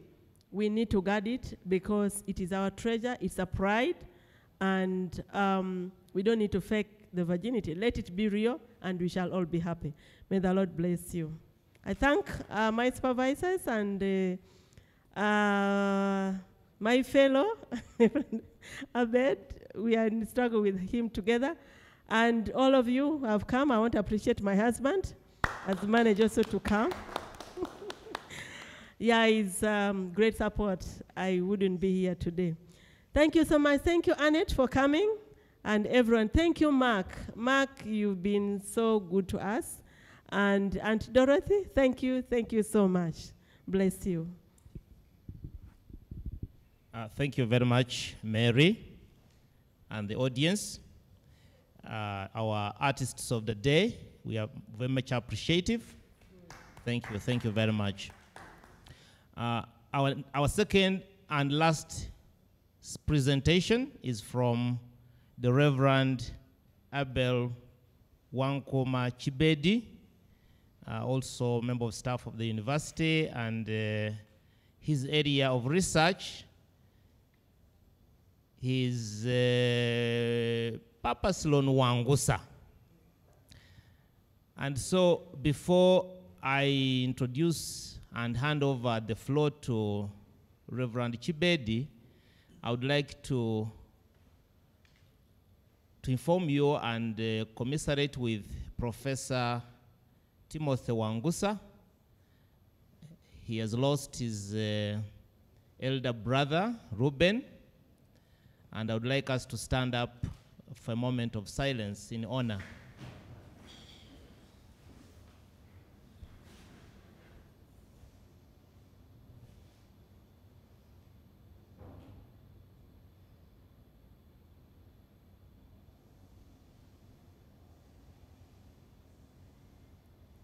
May the soul of Reuben rest in peace, and the family of the Wangusas be consoled. Amen.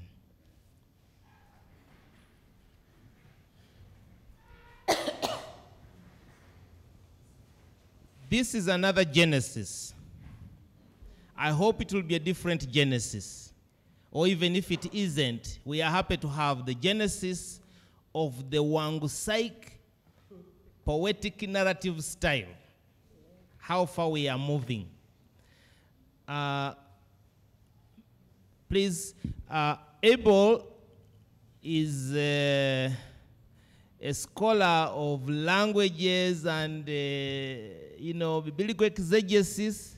So when he uses terminologies that are quite complex, sometimes they are even in Greek, just make sure that it doesn't leave you behind. Ask the question so that he can make it easy. So it's your turn, Abel.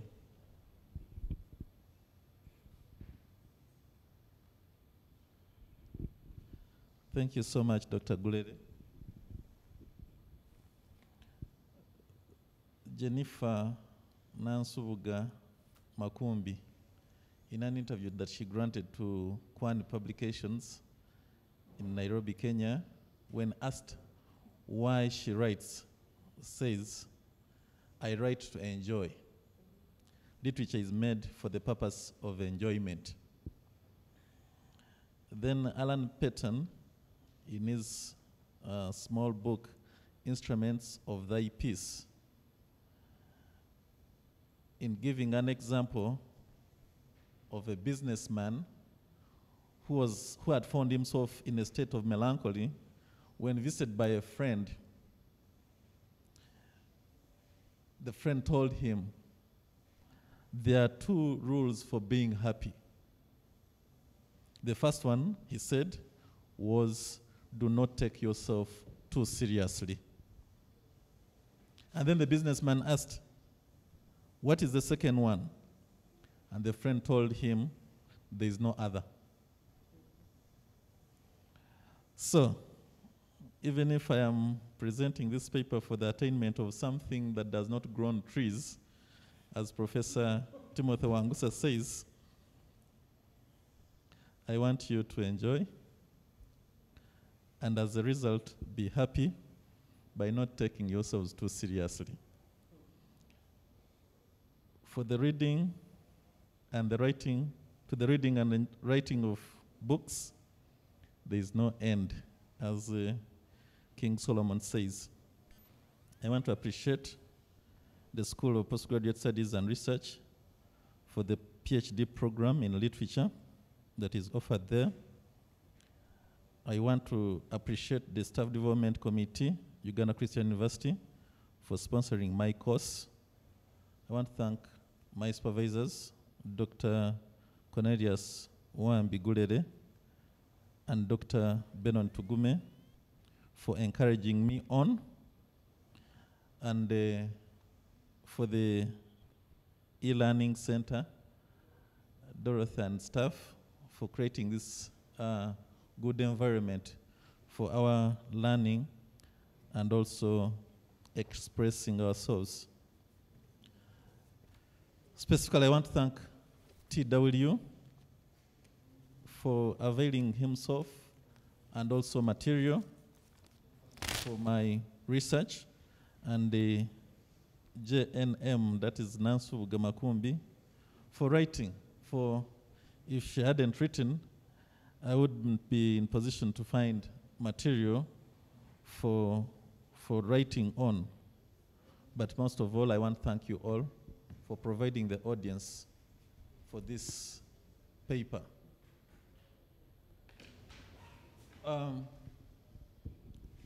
I'll do it in two phases.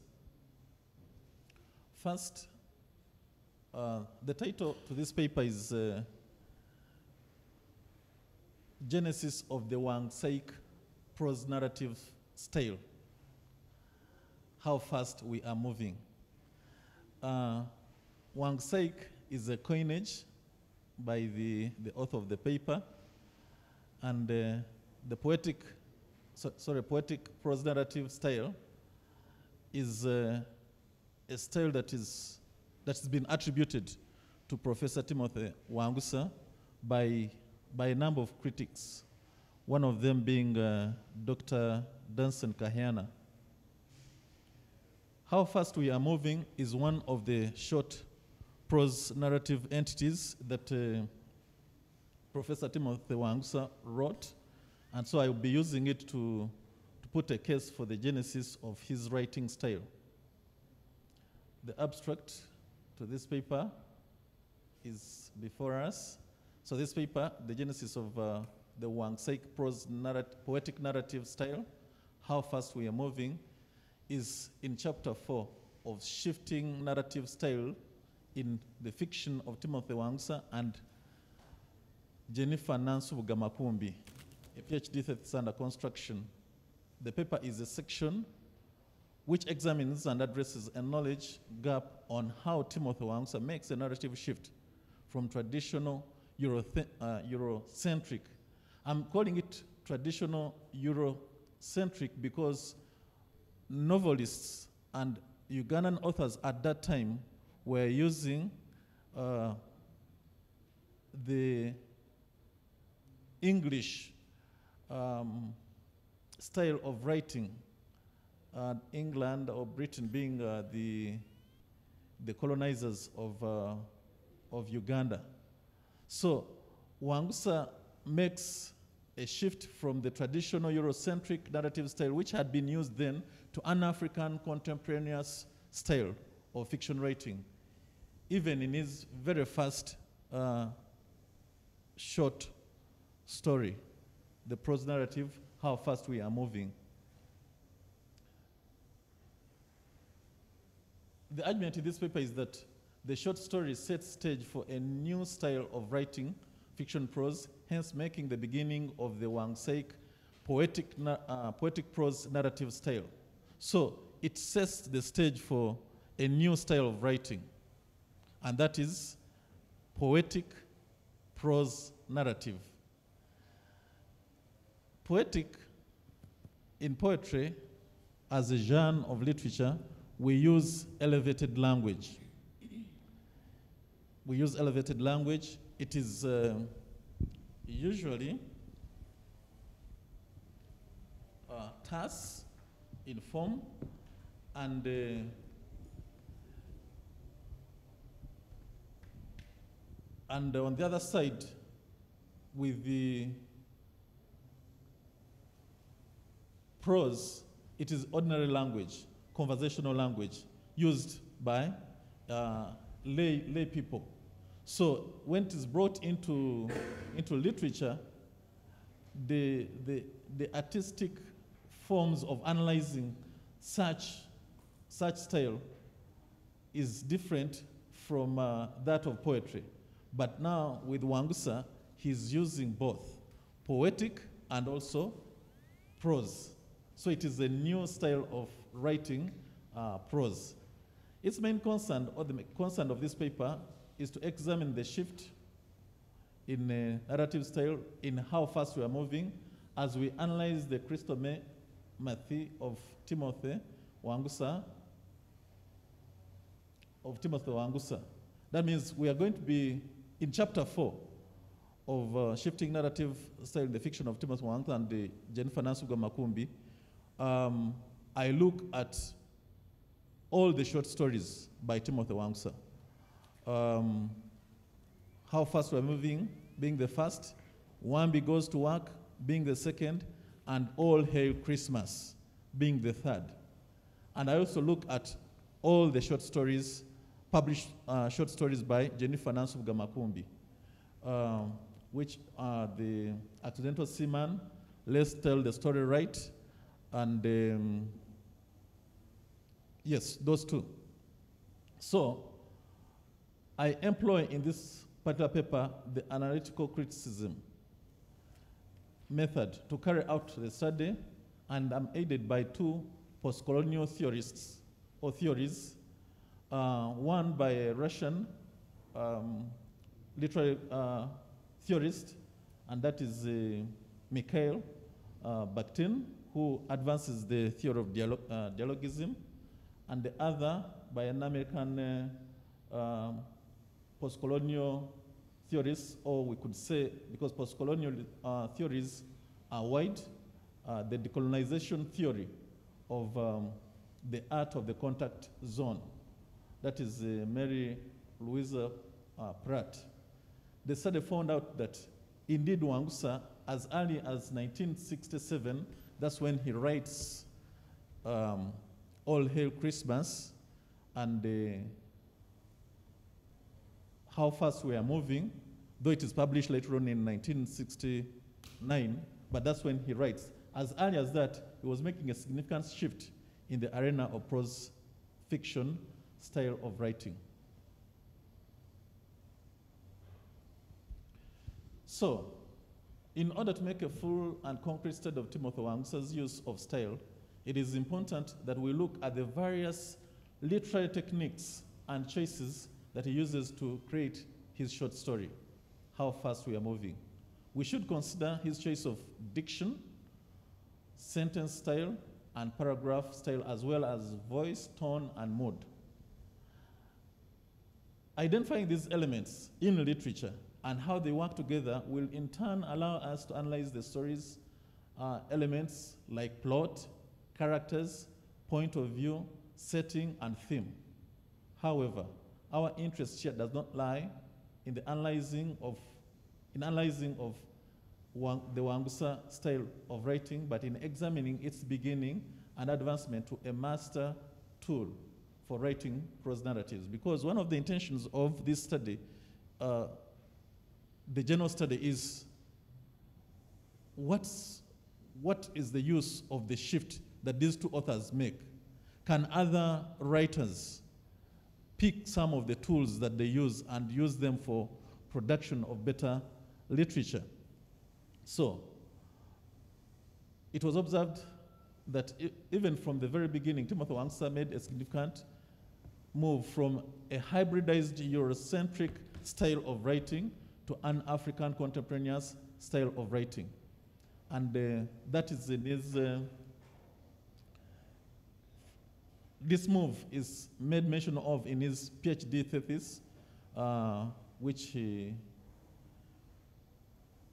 he wrote between the 70s, 72 and 70 and 74. And he quotes Albert Gerard, who talks about the style and the nature of form and themes that were being addressed by authors, both European authors and also African critics, of the kind of form and the kind of themes that were being addressed at that particular point in time.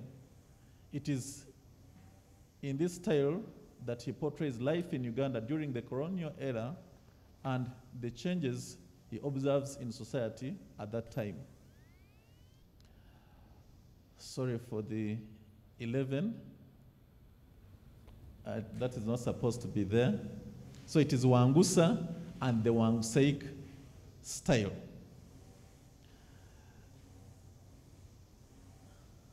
Timothy Wangusa is a renowned author, poet, and essayist. He is a professor emeritus of literature at both Makerere and Uganda Christian University, now Bishop Stewart. Most of his former students and colleagues called him either Uncle Tim or TW. However, when it comes to poetry, the W turns into S to equate his genius to T.S. Eliot. Wangusa himself is a scholar of Eliot, and his style of minimalism is picked from T.S. Eliot, where the subject in literature has got to be addressed in as few words as possible. So the image becomes the subject, and T.S. Eliot is known for being an imagist. That's the school of philosophy that he advanced, an imagist. And when you read Timothy Wangusa's poetry and also prose, he is equal, I would dare say, equal to T.S. Eliot. So in his poetry and prose, he makes a coinage of many words, and this specifically has been employed to great heights, including an innovative way of satirizing political demagoguery and characterization through coining names, hence the Wangusaic style coinage in this article, which will be used to refer to the distinctive way in which Wangusa employs style. So this is a coinage attribute attributed to myself, but in recognition of Wangusa and his style. The prolegomena and the story synopsis. The prolegomena simply means genesis of the beginnings. So the genesis of the Wangusa poetic narrative style can be traced in his earliest published prose fiction. He makes a shift in his 9-paragraph dubbed prose narrative piece, How Fast We Are Moving, that we start observing a peculiar style. It's in that short story that we start observing a peculiar style of writing prose fiction. This published in 1969. The piece is hard to categorize as a short story. In prose, we have the novel, the novella, and also the short story. But this published short story, which is published in the Penguin Classics, African Penguin Classics, 1969, is hard to categorize as a short story because it is, to count exactly, it is 7 paragraphs. And that would not make what in the normal terms would be called a short story. Told in a radical and compact prose, the story of Necrosis concerns a nameless narrator observing the Riveras passing an evening in a modern-day Uganda. The story opens with a scene at the counter of a public house, then moves into the dance hall next door, and further inside the dance hall, inner rooms, a second chamber where the 2 nameless characters in the story settle down. Finally, almost as fast as we meet, and as fast as they met, they part ways, and the male character heads off on the road homeward. The entire story is written precisely in 7 medium-sized paragraphs. Let's take off time and read the 7 paragraphs for our enjoyment.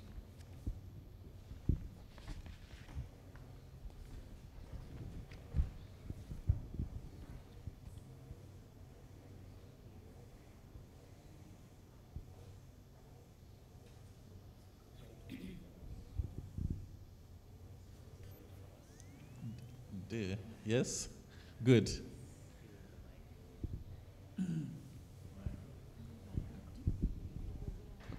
Yes.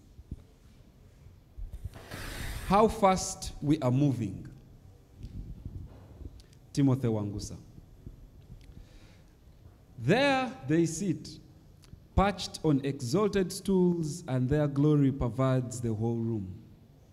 They lean delicately against the counter, wielding in their right hands the glass that delights. Occasionally, they release through their nostrils thick cloud smoke that decorate the air as they ascend heavenwards in little beautiful spirals. The entire front wall is covered with shelves whose rich and varied contents proclaim the wonder of modern industry. Do not enter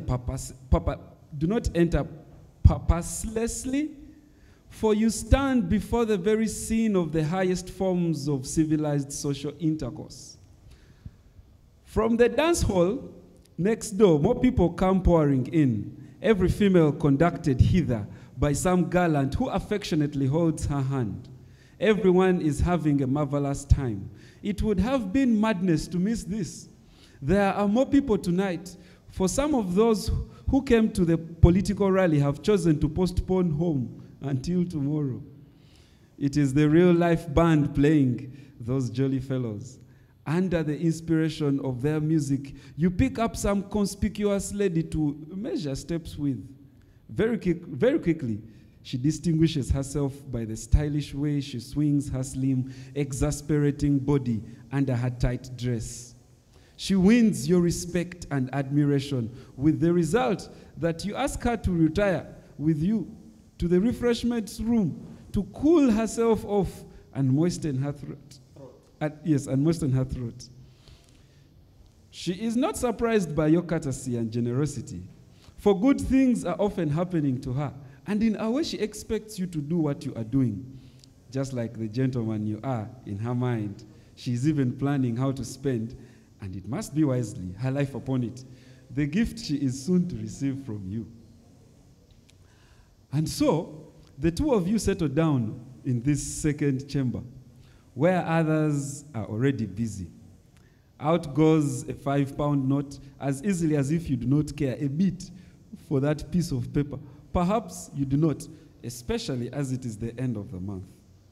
The lady smiles pleasantly, meaning tonight it is not her turn to go thirsty. Steadily, Battles disclaim. Steadily, bottles disclaim their contents, and you, the vessels that are being filled in turn, grow livelier and freer. Here flows the river of oblivion, kept permanently at high water mark by the efficient progressive alcoholic company. You only have to drink enough of it, and an ineffable sweetness comes over you. Inside you, change like litmus paper. That disagreement with your colleague, that debt of John's, your wife's silly jealousy over your lady acquaintances, and your secret items of guilt, all these dissolve. This is the way to solve problems, and a sweet one too, one that makes you feel, as the saying goes, that the dead hurried too fast through life. To confirm which your lady inclines towards you and says the expected thing. Meanwhile, the music breaks through and thrills you. And by lucky coincidence, you catch those very words. So you agree with Africa, Africa, Africa. How fast we are moving. Yes. Look at progress everywhere, in science and technology, in education and philosophy, in industry and commerce, and in the steadily rising standard of living. But the lady expresses obvious impatience. You must take her out of here now, and you do so. Could it cross your mind that it is the very time, could it cross your mind that at this very time, away in a quiet village, an elderly man, the head of an uncertain home in a frightened country, stays wakeful about his daughter who lives in town? It has been a wonderful evening, hasn't it? Very. I hope tomorrow is the same. Your trouble is that good things come to an end.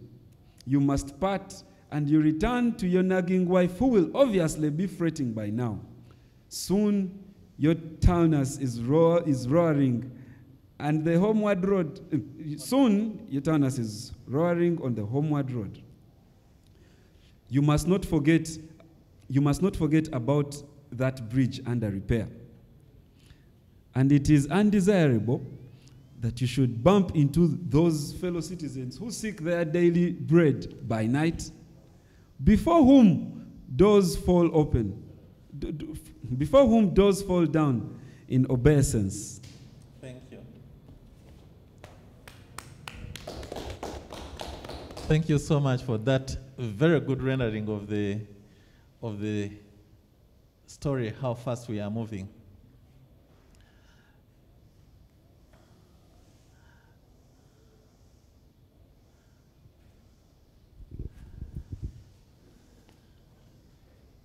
As we've seen, two Riveras are happening. If we would talk in today's language, they are in a bar. This is shortly after independence, and they're enjoying themselves in modern day Uganda. And what is Wangusa saying about the place? That's the setting. And how is he saying what he says about the place? This compactness of the story is telling about Wangusa as a stylist. Even in the very short story, the reader is able to recognize that it is by a master craftsman, a wordsmith at that. First, let us consider his choice of genre, the short story. Why did he make this a short story and not something else? One would think that with such brevity and economy in the use of words, Timothy Wangusa would have chosen to write this piece in poetry rather than prose. However, it's not the case with how fast we are moving. With the need to describe the various scenes in the story, the author makes an important decision to expand what would have been a poem into a poetic prose narrative piece. With that choice at hand, is the author then free to describe the various scenes with vivid detail, which would have been rather hard had it been a poem? And it starts this at the very beginning with this choice of words. The author chooses to use exalted language, which I said was also poetic language. There they sit on exalted stools, and their glory pervades the whole room. Exalted stools, as if they are somewhere in heaven. There's an assumption that the audience is literate, as a good day in 1983, page 3, says, and can therefore relate to the metaphors and symbols that the author is using to, or is appealing to. So in this language, Wangusa is saying, well, I'm using this style of writing, this kind of language, this choice of words, because I know that my audience relates with what I am saying. And we shall see this style brought in the way he creates the second person narrator, to be you and to be part of the story. Writers like Timothy Wangusa use English to write novels, short stories, and novellas to interpret African experience. There is an African contemporaneousness about the subject at hand, and hence the choice of words to address it. We have moved from the control of the British.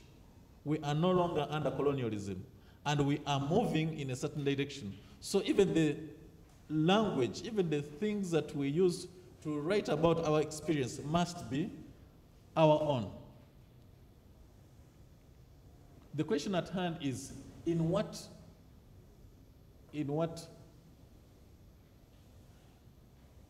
what we are experiencing true advancement, and in what direction are we moving fast? The elite of the time were caught up in the middle. They wanted to live their lives like the civilized colonial masters from whom they had just acquired independence. Yet the demands of sustaining such a lifestyle came with such high demands that one had to sacrifice his meager earnings at the altar of civilization. And I'm saying altar of civilization because he sets the bar with its contents, the bottles and so on, as an altar to which these two revelers have gone to pay their obeisance, to pay their tribute as they satisfy their bodily demands. So they spend time with the civilized, eat and drink like them, socialize in a modern way, and let the standard of life be that of the civilized. So these are the things that the characters are grappling with. The atmosphere in the nightclub is described to detail. First, I'm sorry for the punctuation there. First, the setting in which the plot will be developed. It is an ambient bar, and using the camera eye narration, that is a narrative style, sorry. The camera eye narration, Wangusa leads us through the bar to the inner rooms where our revelers settle for the evening.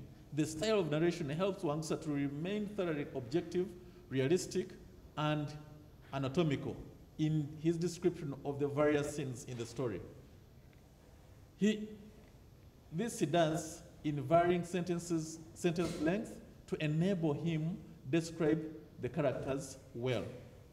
The narrator in second person and hence the intended audience also part and parcel of the story, because he says you move from one room to another. Then you think about your wife. The narrator is in second person, and hence the intended audience is also part and parcel of the story. Wangsa invites you, the reader, to participate with the characters, to enjoy the evening, but also reflect on the consequences of the actions that evening. In a respectful tone, he addresses the subject and hence creating a mood befitting the occasion without necessarily condescending upon the two nameless characters.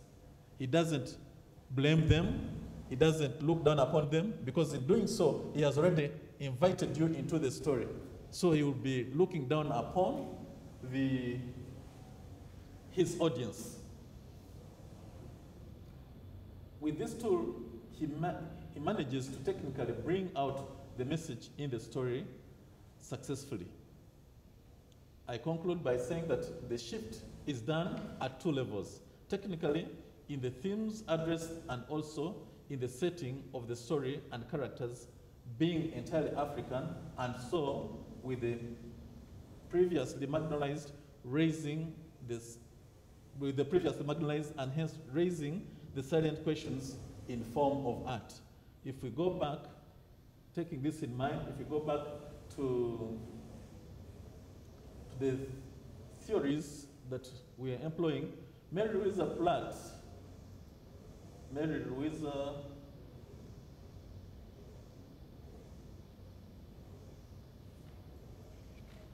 Platt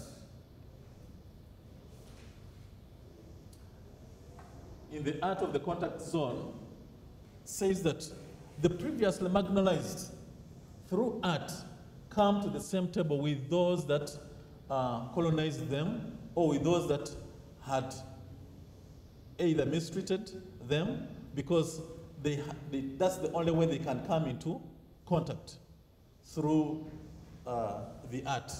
And Bakhtin says that the conversation and the meanings in the conversation are in everything. They're in everything. So Wangusa is using this art form, the short story, to bring forward the previously marginalized African by addressing issues that concern the Africans themselves, but also in an African contemporaneous style that is befitting the subject that is under study. I thank you. Let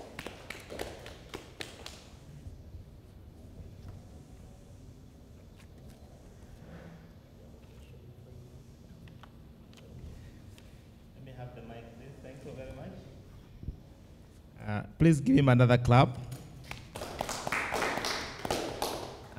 Please feel free, if you'd like to stretch a bit, ease yourself.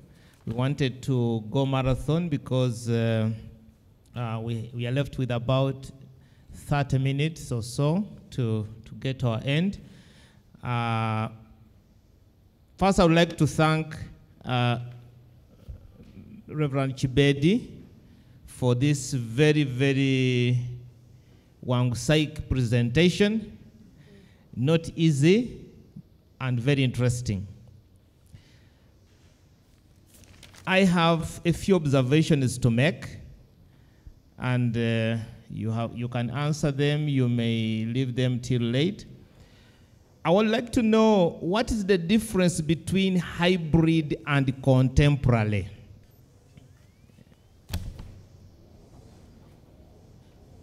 Here you talk so much about the hybrid style, and I would imagine that by hybrid you are also thinking in terms of what is traditional and what is non-traditional and therefore contemporary. But I would like to hear it from you. And this is to connect to our morning presentation. In how far we have moved, I'm particularly attracted to the statement that says, I think it's on the first page, that she wins your respect and admiration, with the result that you ask her to retire with you to the refreshments room to cool herself off and moisten her throat. Contrary to our presentation in the morning, but still in the same spirit, I'm very sure that there is a meeting point here on the issues of hybridity. Here, it is respect and admiration to behave the way these people behave. And yet, in Mary's discussion, we were saying that that one is a little disrespectful, or even grossly disrespectful. So this Africanness that we are looking at, how do you marry the two? The African thought, or is it simply a thought and a feeling that could happen at the time when Wangusa writes? Similarly, there is a follow-up point somewhere about who pushes the other one. Because you've mentioned to us that you're also looking at the themes. So here I'm looking at the themes. And you can explore them, how far we have moved from ourselves to something else. Who asks? I can see that the lady is quite impatient. She experiences some impatience. Because after she has been taken to the room, it's not about stories anymore. She's expecting to do what has taken her there and to get her money, which is different in the morning expressions that we got from Nkwanzi and Genesis. So are we having another Genesis here that Wangusa is presenting to us in his narrative style? And my third comment is about the poetic diction in this narrative. Are you able to isolate the rhyming words? I find them so many. The meter, so that you can comment on it, and to what effect. You could even restructure this short story into poetic form, and you still get to see that kind of impact. So in order for you to further underscore the Eliot style, it is important that you let us know the poetic diction, the rhyme schemes, not just by talking about the choice of words, but actually bring out the choice of words so that we can see these words actually doing things in this piece of work in their brevity. I agree with you that 7 medium paragraphs, which could even be stanzas if you reformulated, are to something. Can you read anything in these 7? Not that we are in the era of the 7 hills, but the numbers, according to Wangusa, are very much important. It's not a structure for the sake of structure. It's not a word for the sake of word. Why do these people go to the second, is it the second room or second floor? Second room. Second room. Why don't they go to the first? Why don't they go to the 5th? But they go to the second one. And lastly, you talk about the altar of civilization. And I can see that you are dwelling into the biblical allusions and other instances of the language used, like the real life band, maybe showing us that there's also some opposite kind of band. The fact that Wangusa carefully chooses his words, and you also talk about the altar. Would you like to substantiate on how far we are moving on this altar? The year when this was published, and now to properly explain this contemporariness, the contemporariness, that this short story can be true then and now. A few weeks ago, I read about some of the, I think, hotels being closed down, or they were rounded up for smoking this thing that Wangusa is describing here, shisha. I think this is the shisha that he's talking about, but doesn't mention the word shisha. Why? Why? There is a reason why he doesn't, because if he had, probably that would already attach it to another culture. But here we are having our thing, and it is happening amongst us now. We have owned it. That is how far we have gone. So, can we still just say African, or we have already turned from being African to actually being human, the way we are doing things? The child and the father have all done it, and they are behaving in the same way. Thank you. Thank you so much, Dr. Gulede. Hybridization, the way I have used it in the paper, is in way of marrying two subjects, the African culture and the European culture. And so the way the writers, the Ugandan writers, the African writers, were expressing themselves using the acquired language, that is English, but also writing about subjects not African, but European.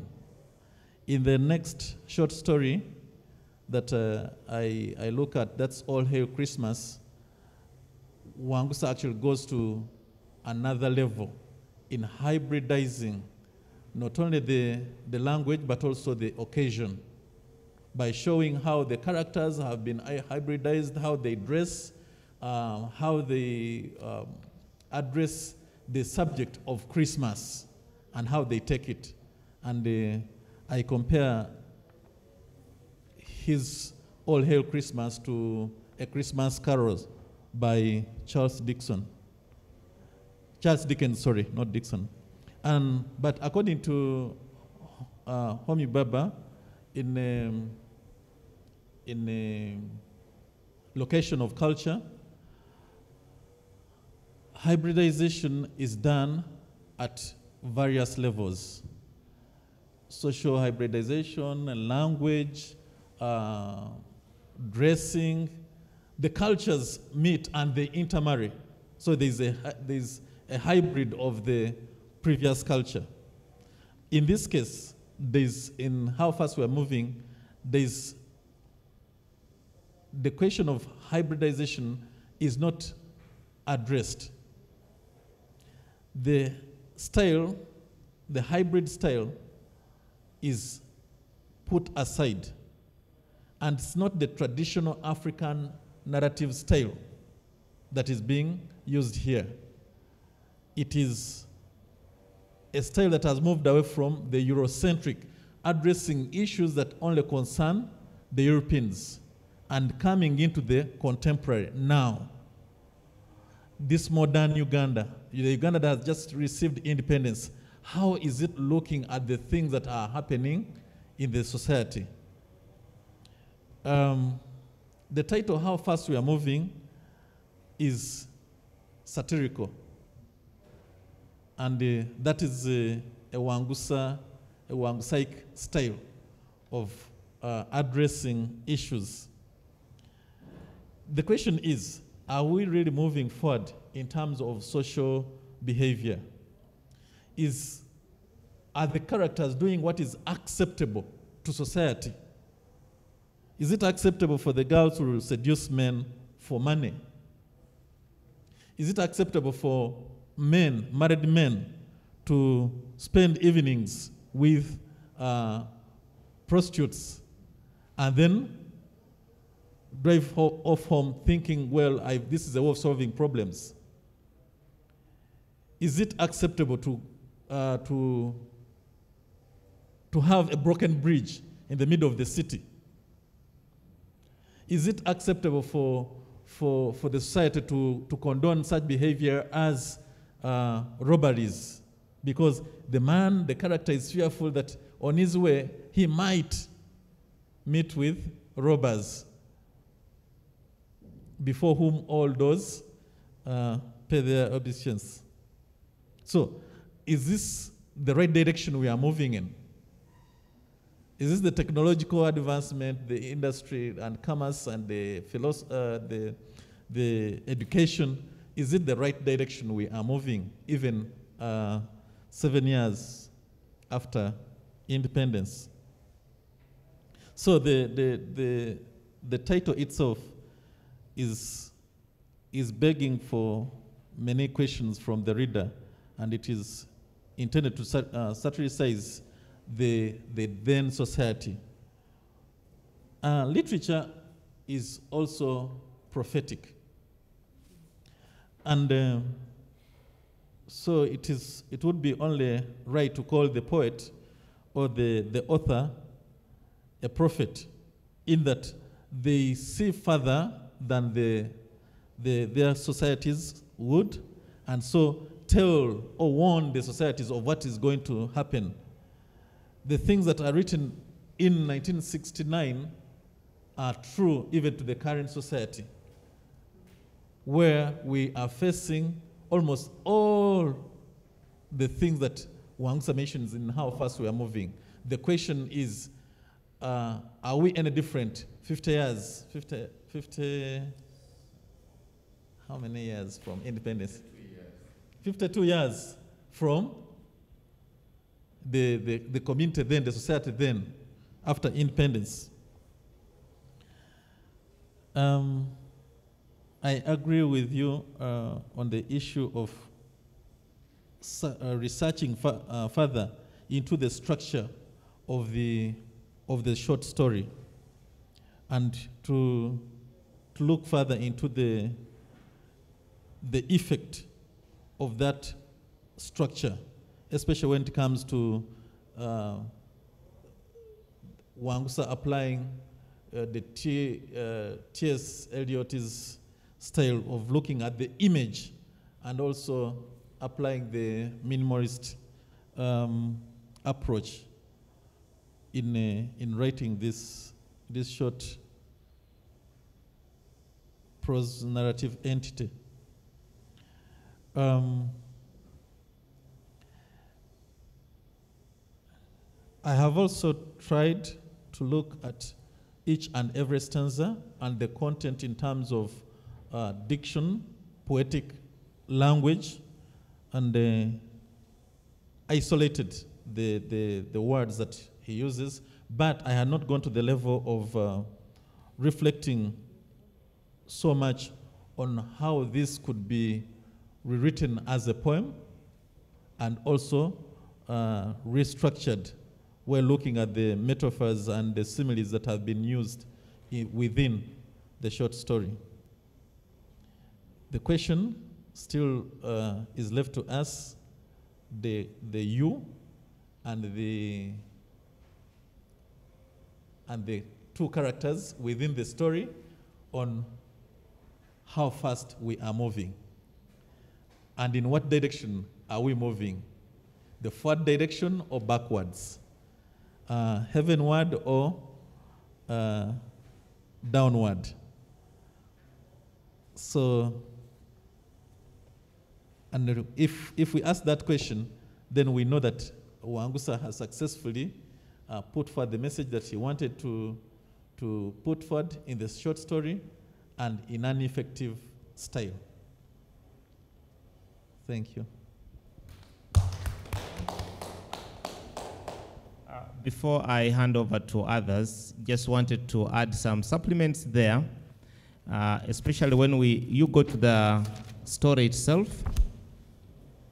Go to the story itself. At the beginning, I just do for the first chapter, first 2, 3. They sit perched on, high stools. So it's like they are now in a high life. Compared to our common sittings, we sit on low stools or even on the ground to take a journal.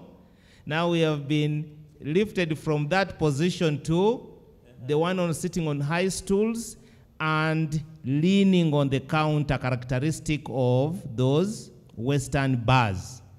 And in the right hands, the glass, it's not even a gourd, it's a glass that delights. So we have got there the comparison from the traditional drinking evening to the Western type or modern type of drinking, accompanied with that which moves through the nostrils and forming the clouds and beautiful spirals.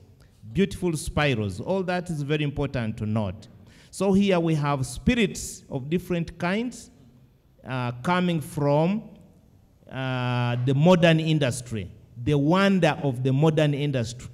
Those words are very, very well used there to show that actually the variety itself is as representative as we have the varieties that are in the next paragraph. In the last line, it says, the very scene of the highest forms of civilized social intercourse. Meaning that we are having, he satirizes the fact that we have moved away from this, very Kampala-like, style which Mama has just told us about, to something much higher, very sophisticated, so sophisticated. But in the next paragraph, in the dance hall next door, he also shows us that it's not next door. The narrator is also not really in the first, at that counter. There they sit. He's not there.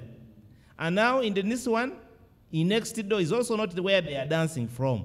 He's watching from somewhere where these people are going in, but I'm not so sure whether they are going in man and woman or man and man.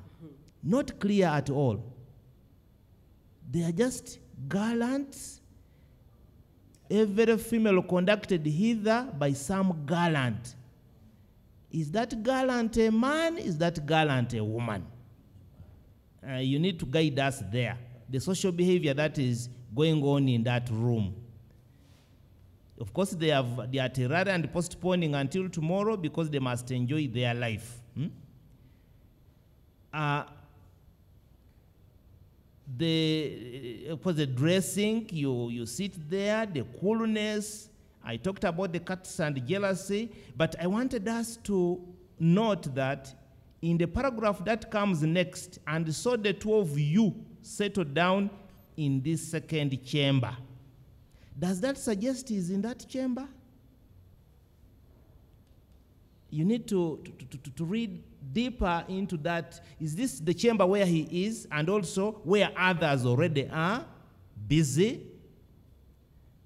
It feels to me that, so the movements are happening from a certain point and angle, and he's proceeding. You know, the word how fast we have moved gives us a sense of the movement. We need to see that movement going from one place to the next, until we are able, at the end, to bump into those fellow citizens to seek their daily bread by night, who seek their daily bread by night, before whom doors fall down in obeisance. You know them very well around the Speak Hotel. Now, he does not even mention them, but it is possible for us to realize that 7 years after independence, in these 7 paragraphs, the story is the same 52 years later. We would be happy to get that movement of analysis, but the floor is not only mine. Mr. Kisa, you are welcome, and you are also welcome to the discussion. Do you have something, Mr. Kisa?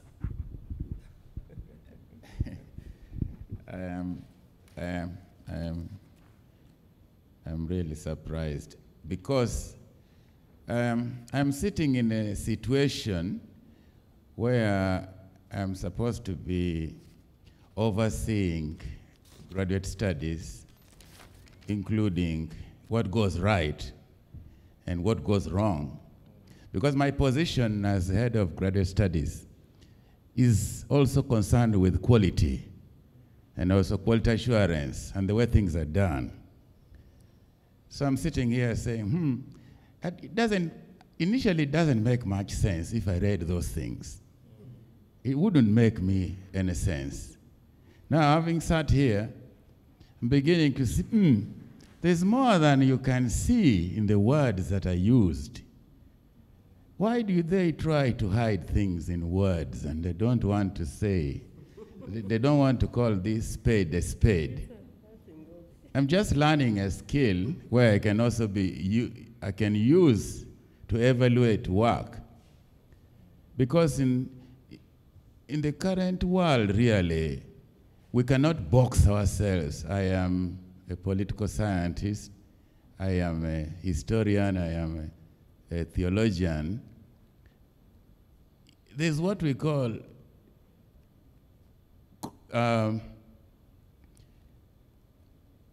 interdisciplinarity. So sometimes actually somebody can sit and say, what are those Africans doing on that side of the world? I don't actually understand what they are doing. Is it academic? Doesn't look like it is academic. What are they? It's only science that makes sense. It's physics and chemistry that makes sense to me. But literature? I don't see anything. It doesn't make sense. It doesn't have anything to do with life today. Looks like things of long time ago, very historical and archaic. But anyway, all this is just to say that there is a lot that one can learn, even in interdisciplinary and also in a presentation like this. This is how we appreciate the work that in a academic context like this, but also things that really affect us in our day-to-day. Okay? So we appreciate the presenters, including the people who have demonstrated their poetry using drama. And so you have been recorded. We shall watch you again. Thank you so much. Thank you very much, Dr. Wari, for that. I have something to ask. Thank you so much for your presentation. My question is, of what, as a contemporary writer, what can I learn from, from the Wangusaic style? Thank you.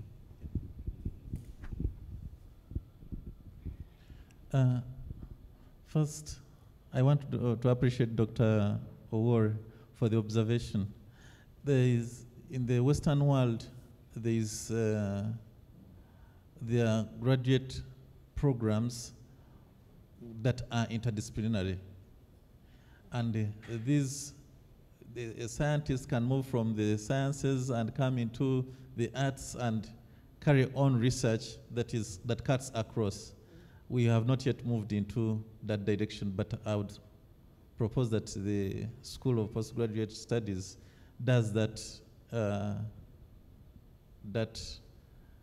that intercourse. We've started the dialogue. Yes. We started the dialogue, and we are moving slowly by slowly. Yeah, and but not as fast as Professor Wangusa. And as Professor Wangusa says, that these things that do not grow on trees, that is the PhDs, that a PhD is supposed to help someone be in position to supervise any form of research.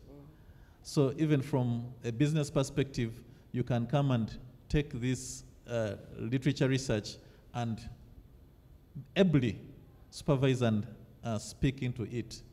So that's why we are struggling to gain this glorious thing that does not grow on trees.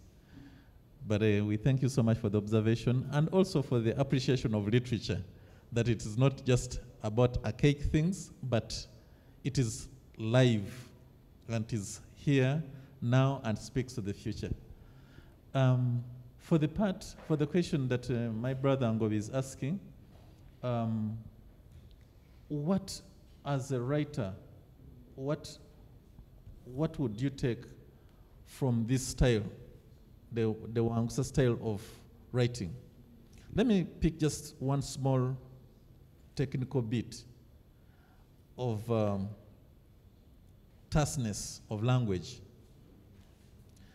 and looking at the subject, the image as it is. Because if you take the subject as an image to be addressed by your writing and do not at all or in any way struggle to bring in things that are not part of that image, then as a writer, you're in position to address any subject. And the story, as we have seen it, does not have any what we call so many technical terms, or it's language that is really prose-like, even if it's being written by a wordsmith and a poet. So what is there? Actually, I was looking at this story this morning, and I was saying I can pick this and use it in my writing class in Senior 2 comfortably, and use this to teach grammar at Senior 2 level. So it is written for an ordinary person to enjoy what is happening within the community. So if we have our audience in mind and write for them instead of writing for ourselves, like Professor Soyinka says, I do not write for ordinary minds, I write for philosophical minds. If we try to move away from that, then that will be very helpful. Thank you. Maybe I could also say, when you look at poems of Wangusa, they are ordinary. He uses the environment. There are themes like taxi, wheelbarrow. You know, he doesn't take the readers very far. They are ordinary things that Wangusa uses. The theme of, okay, he has so many themes that it's so tangible. It is reachable that even the readers can access. You get the meaning very easily. So as a writer, you need to look at the environment and write within that. Thank you. Yeah, another point is that first of all, even the title itself is from the song. And of course, song is poetry.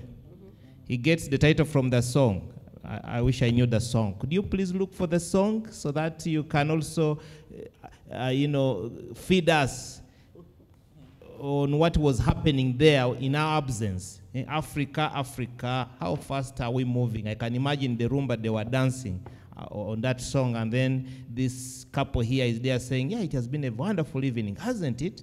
Very. I hope tomorrow is the same. Which means it happens often. Eh? There is a word often used somewhere earlier there. So, I'm sure that you are all like this lady, expressing obvious impatience that this thing is not coming to an end. But the trouble is that good things come to an end. And you must part and you return to your nagging jobs. Not wives this time, who will obviously be fretting by now. So I would like to thank you all most so heartily for making time to come and listen to our two presenters, Mary Owor, Naula, on this very important subject on virginity, and to listen to Reverend Chibedi Wankuma Abel on this very, very important subject on understanding one of us, our Professor Wangusa's narrative forms, which indeed teach us not only the style, but also the real way of living from times past. I can imagine that this poet from Chitara would like to add his Kagaic style to what we have been presented with as the Wangusaic style. Kagai, it's your turn.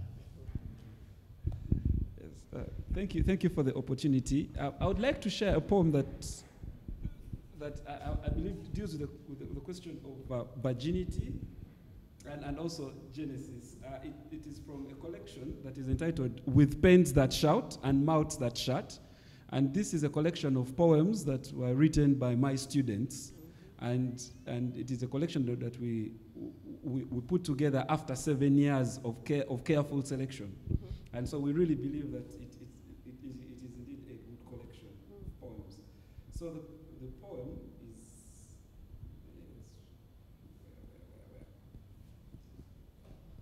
yes, the poem is entitled It's Time, My Dear. It was written last year. Now the student is in first year at Chambogo University, but she wrote it when she was a student in senior 6, studying physics, chemistry, and biology. Yes, so this is the poem. Nalumansi, my dear, let the tears stop here, because where you are heading, people are happily rejoicing and eagerly waiting for you. Sit down, little one, and let me teach you a few things. I know you are still young, but your sister Navule had the same fate. Only she was 12, a year younger than you are, but she is a big girl now, and so you will be. She is a happy mother of 15, and the gods even blessed her with a set of twins. I pray, my daughter, that your marriage shall also receive a portion of these blessings. Do you remember that day when I asked you what you loved most? You told me it was your family, especially your brother Sebulime. You know he has to study, get good grades, and go to Makerere. But the money I get from selling groundnuts is not enough to provide us with more than a meal a day. And your father is a hopeless drunkard. But you know the chairman, Mr. Chair, you know? He offered 50,000 and 2 goats. If only you could be his 5th wife. He says he will treat you well and that you will be his final wife. He even promised to give you a ride on his bicycle. Come on, Nalumansi. Do not look at me that way. You know very well that chairman never gives rides on his bicycle, not even to any of his wives. But you know why he chose you? Because you are his beautiful flower. And you don't need to worry. I promise you, little one, that everything is going to be okay. Because your sister Navule is already waiting for you. And she has already prepared your room near hers for comfort. That's what I want. For you to continuously smile and make your husband happy. You see, my daughter, when your brother goes to Makerere, he will get a good job. He will get a job and good money in order to take care of us all. And we shall never see poverty again. Now come closer, my dear, and let me tell you something. Make sure you do what chairman wants. If he tells you to remove your clothes, do it. Please don't annoy him.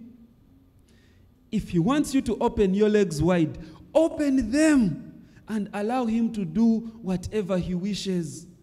Because if you displease him, you will have displeased your mother, and I will be very disappointed in you. Now cheer up, my beautiful flower. I can see Chairman's bicycle around the corner. Your husband is here for you. Should we clap or? Well, for you. Yes. For you. This one, okay. Thank you very much. Well, thank you very much, everybody, for this very wonderful day. I would like to thank Dr. Dorothy Mukasa for this hosting us, and Mr. Mark, the technician, for ever being present to do this wonderful work for us. Thank you very much.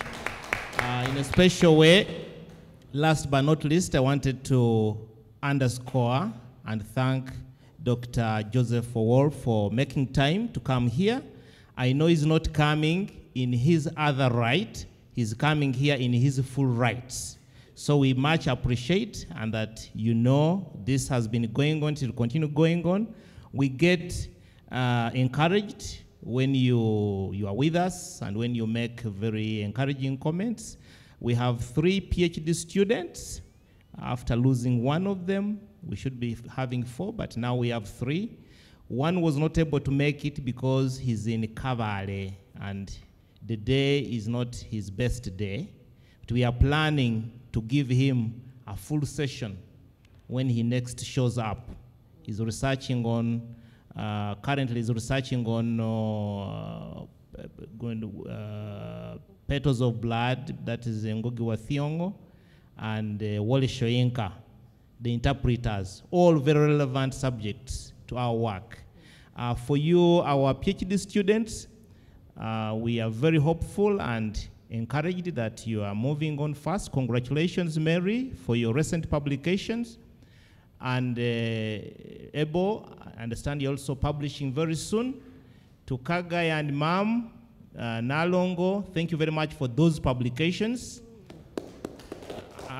We had a member here from the library. I hope they will be able to buy some of those titles in case they are not here, and would be happy to use these books with some of our students. Yeah, that allows. And Mr. Kisa, you are welcome.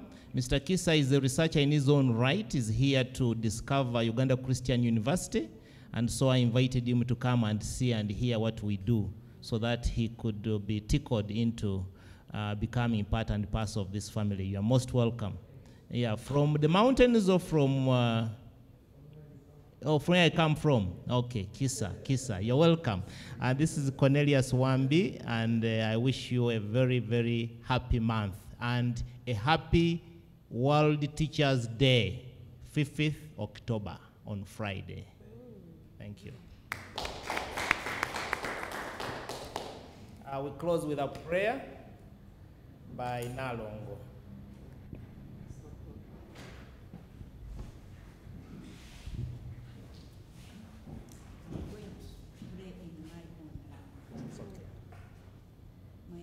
Tusabe baba waife omulungi taata ekitiibwa n'etendo tukikwiriza mu maiso go olw'obukuumi n'obugabirize tukwebaza olw'ebyonna byonna ebibayirewo okuva ku nkyo paka saawa dino omwami n'omukyala Mary ni mwami Kibedi tubata mu mikono gyo n'ebyo byonna byonna bibakoze n'ife twena twewaayo mu mikono gyo Mukama twongere ekisa twongere obukuumi twongere obugabirizi era tusaba Mukama nze ne Peter tube nga tukaida mu kifo kino tubangulwe tugayita amagezi tuwangulwe Busoga n'eggwanga lyona lyona Mukama tukwebaza olw'obukuumi tukwebaza olw'obugabirizi ba students ba university eno ni ba lecturers bona bona banani teaching staff bona bona tubata mu mikono gyo Baba olunaku luno luzibe nga tuli balamu clinic Musaayi gwa Yesu Baba mu linnya lya Yesu Kristo Omunazaleesi nsabye amen.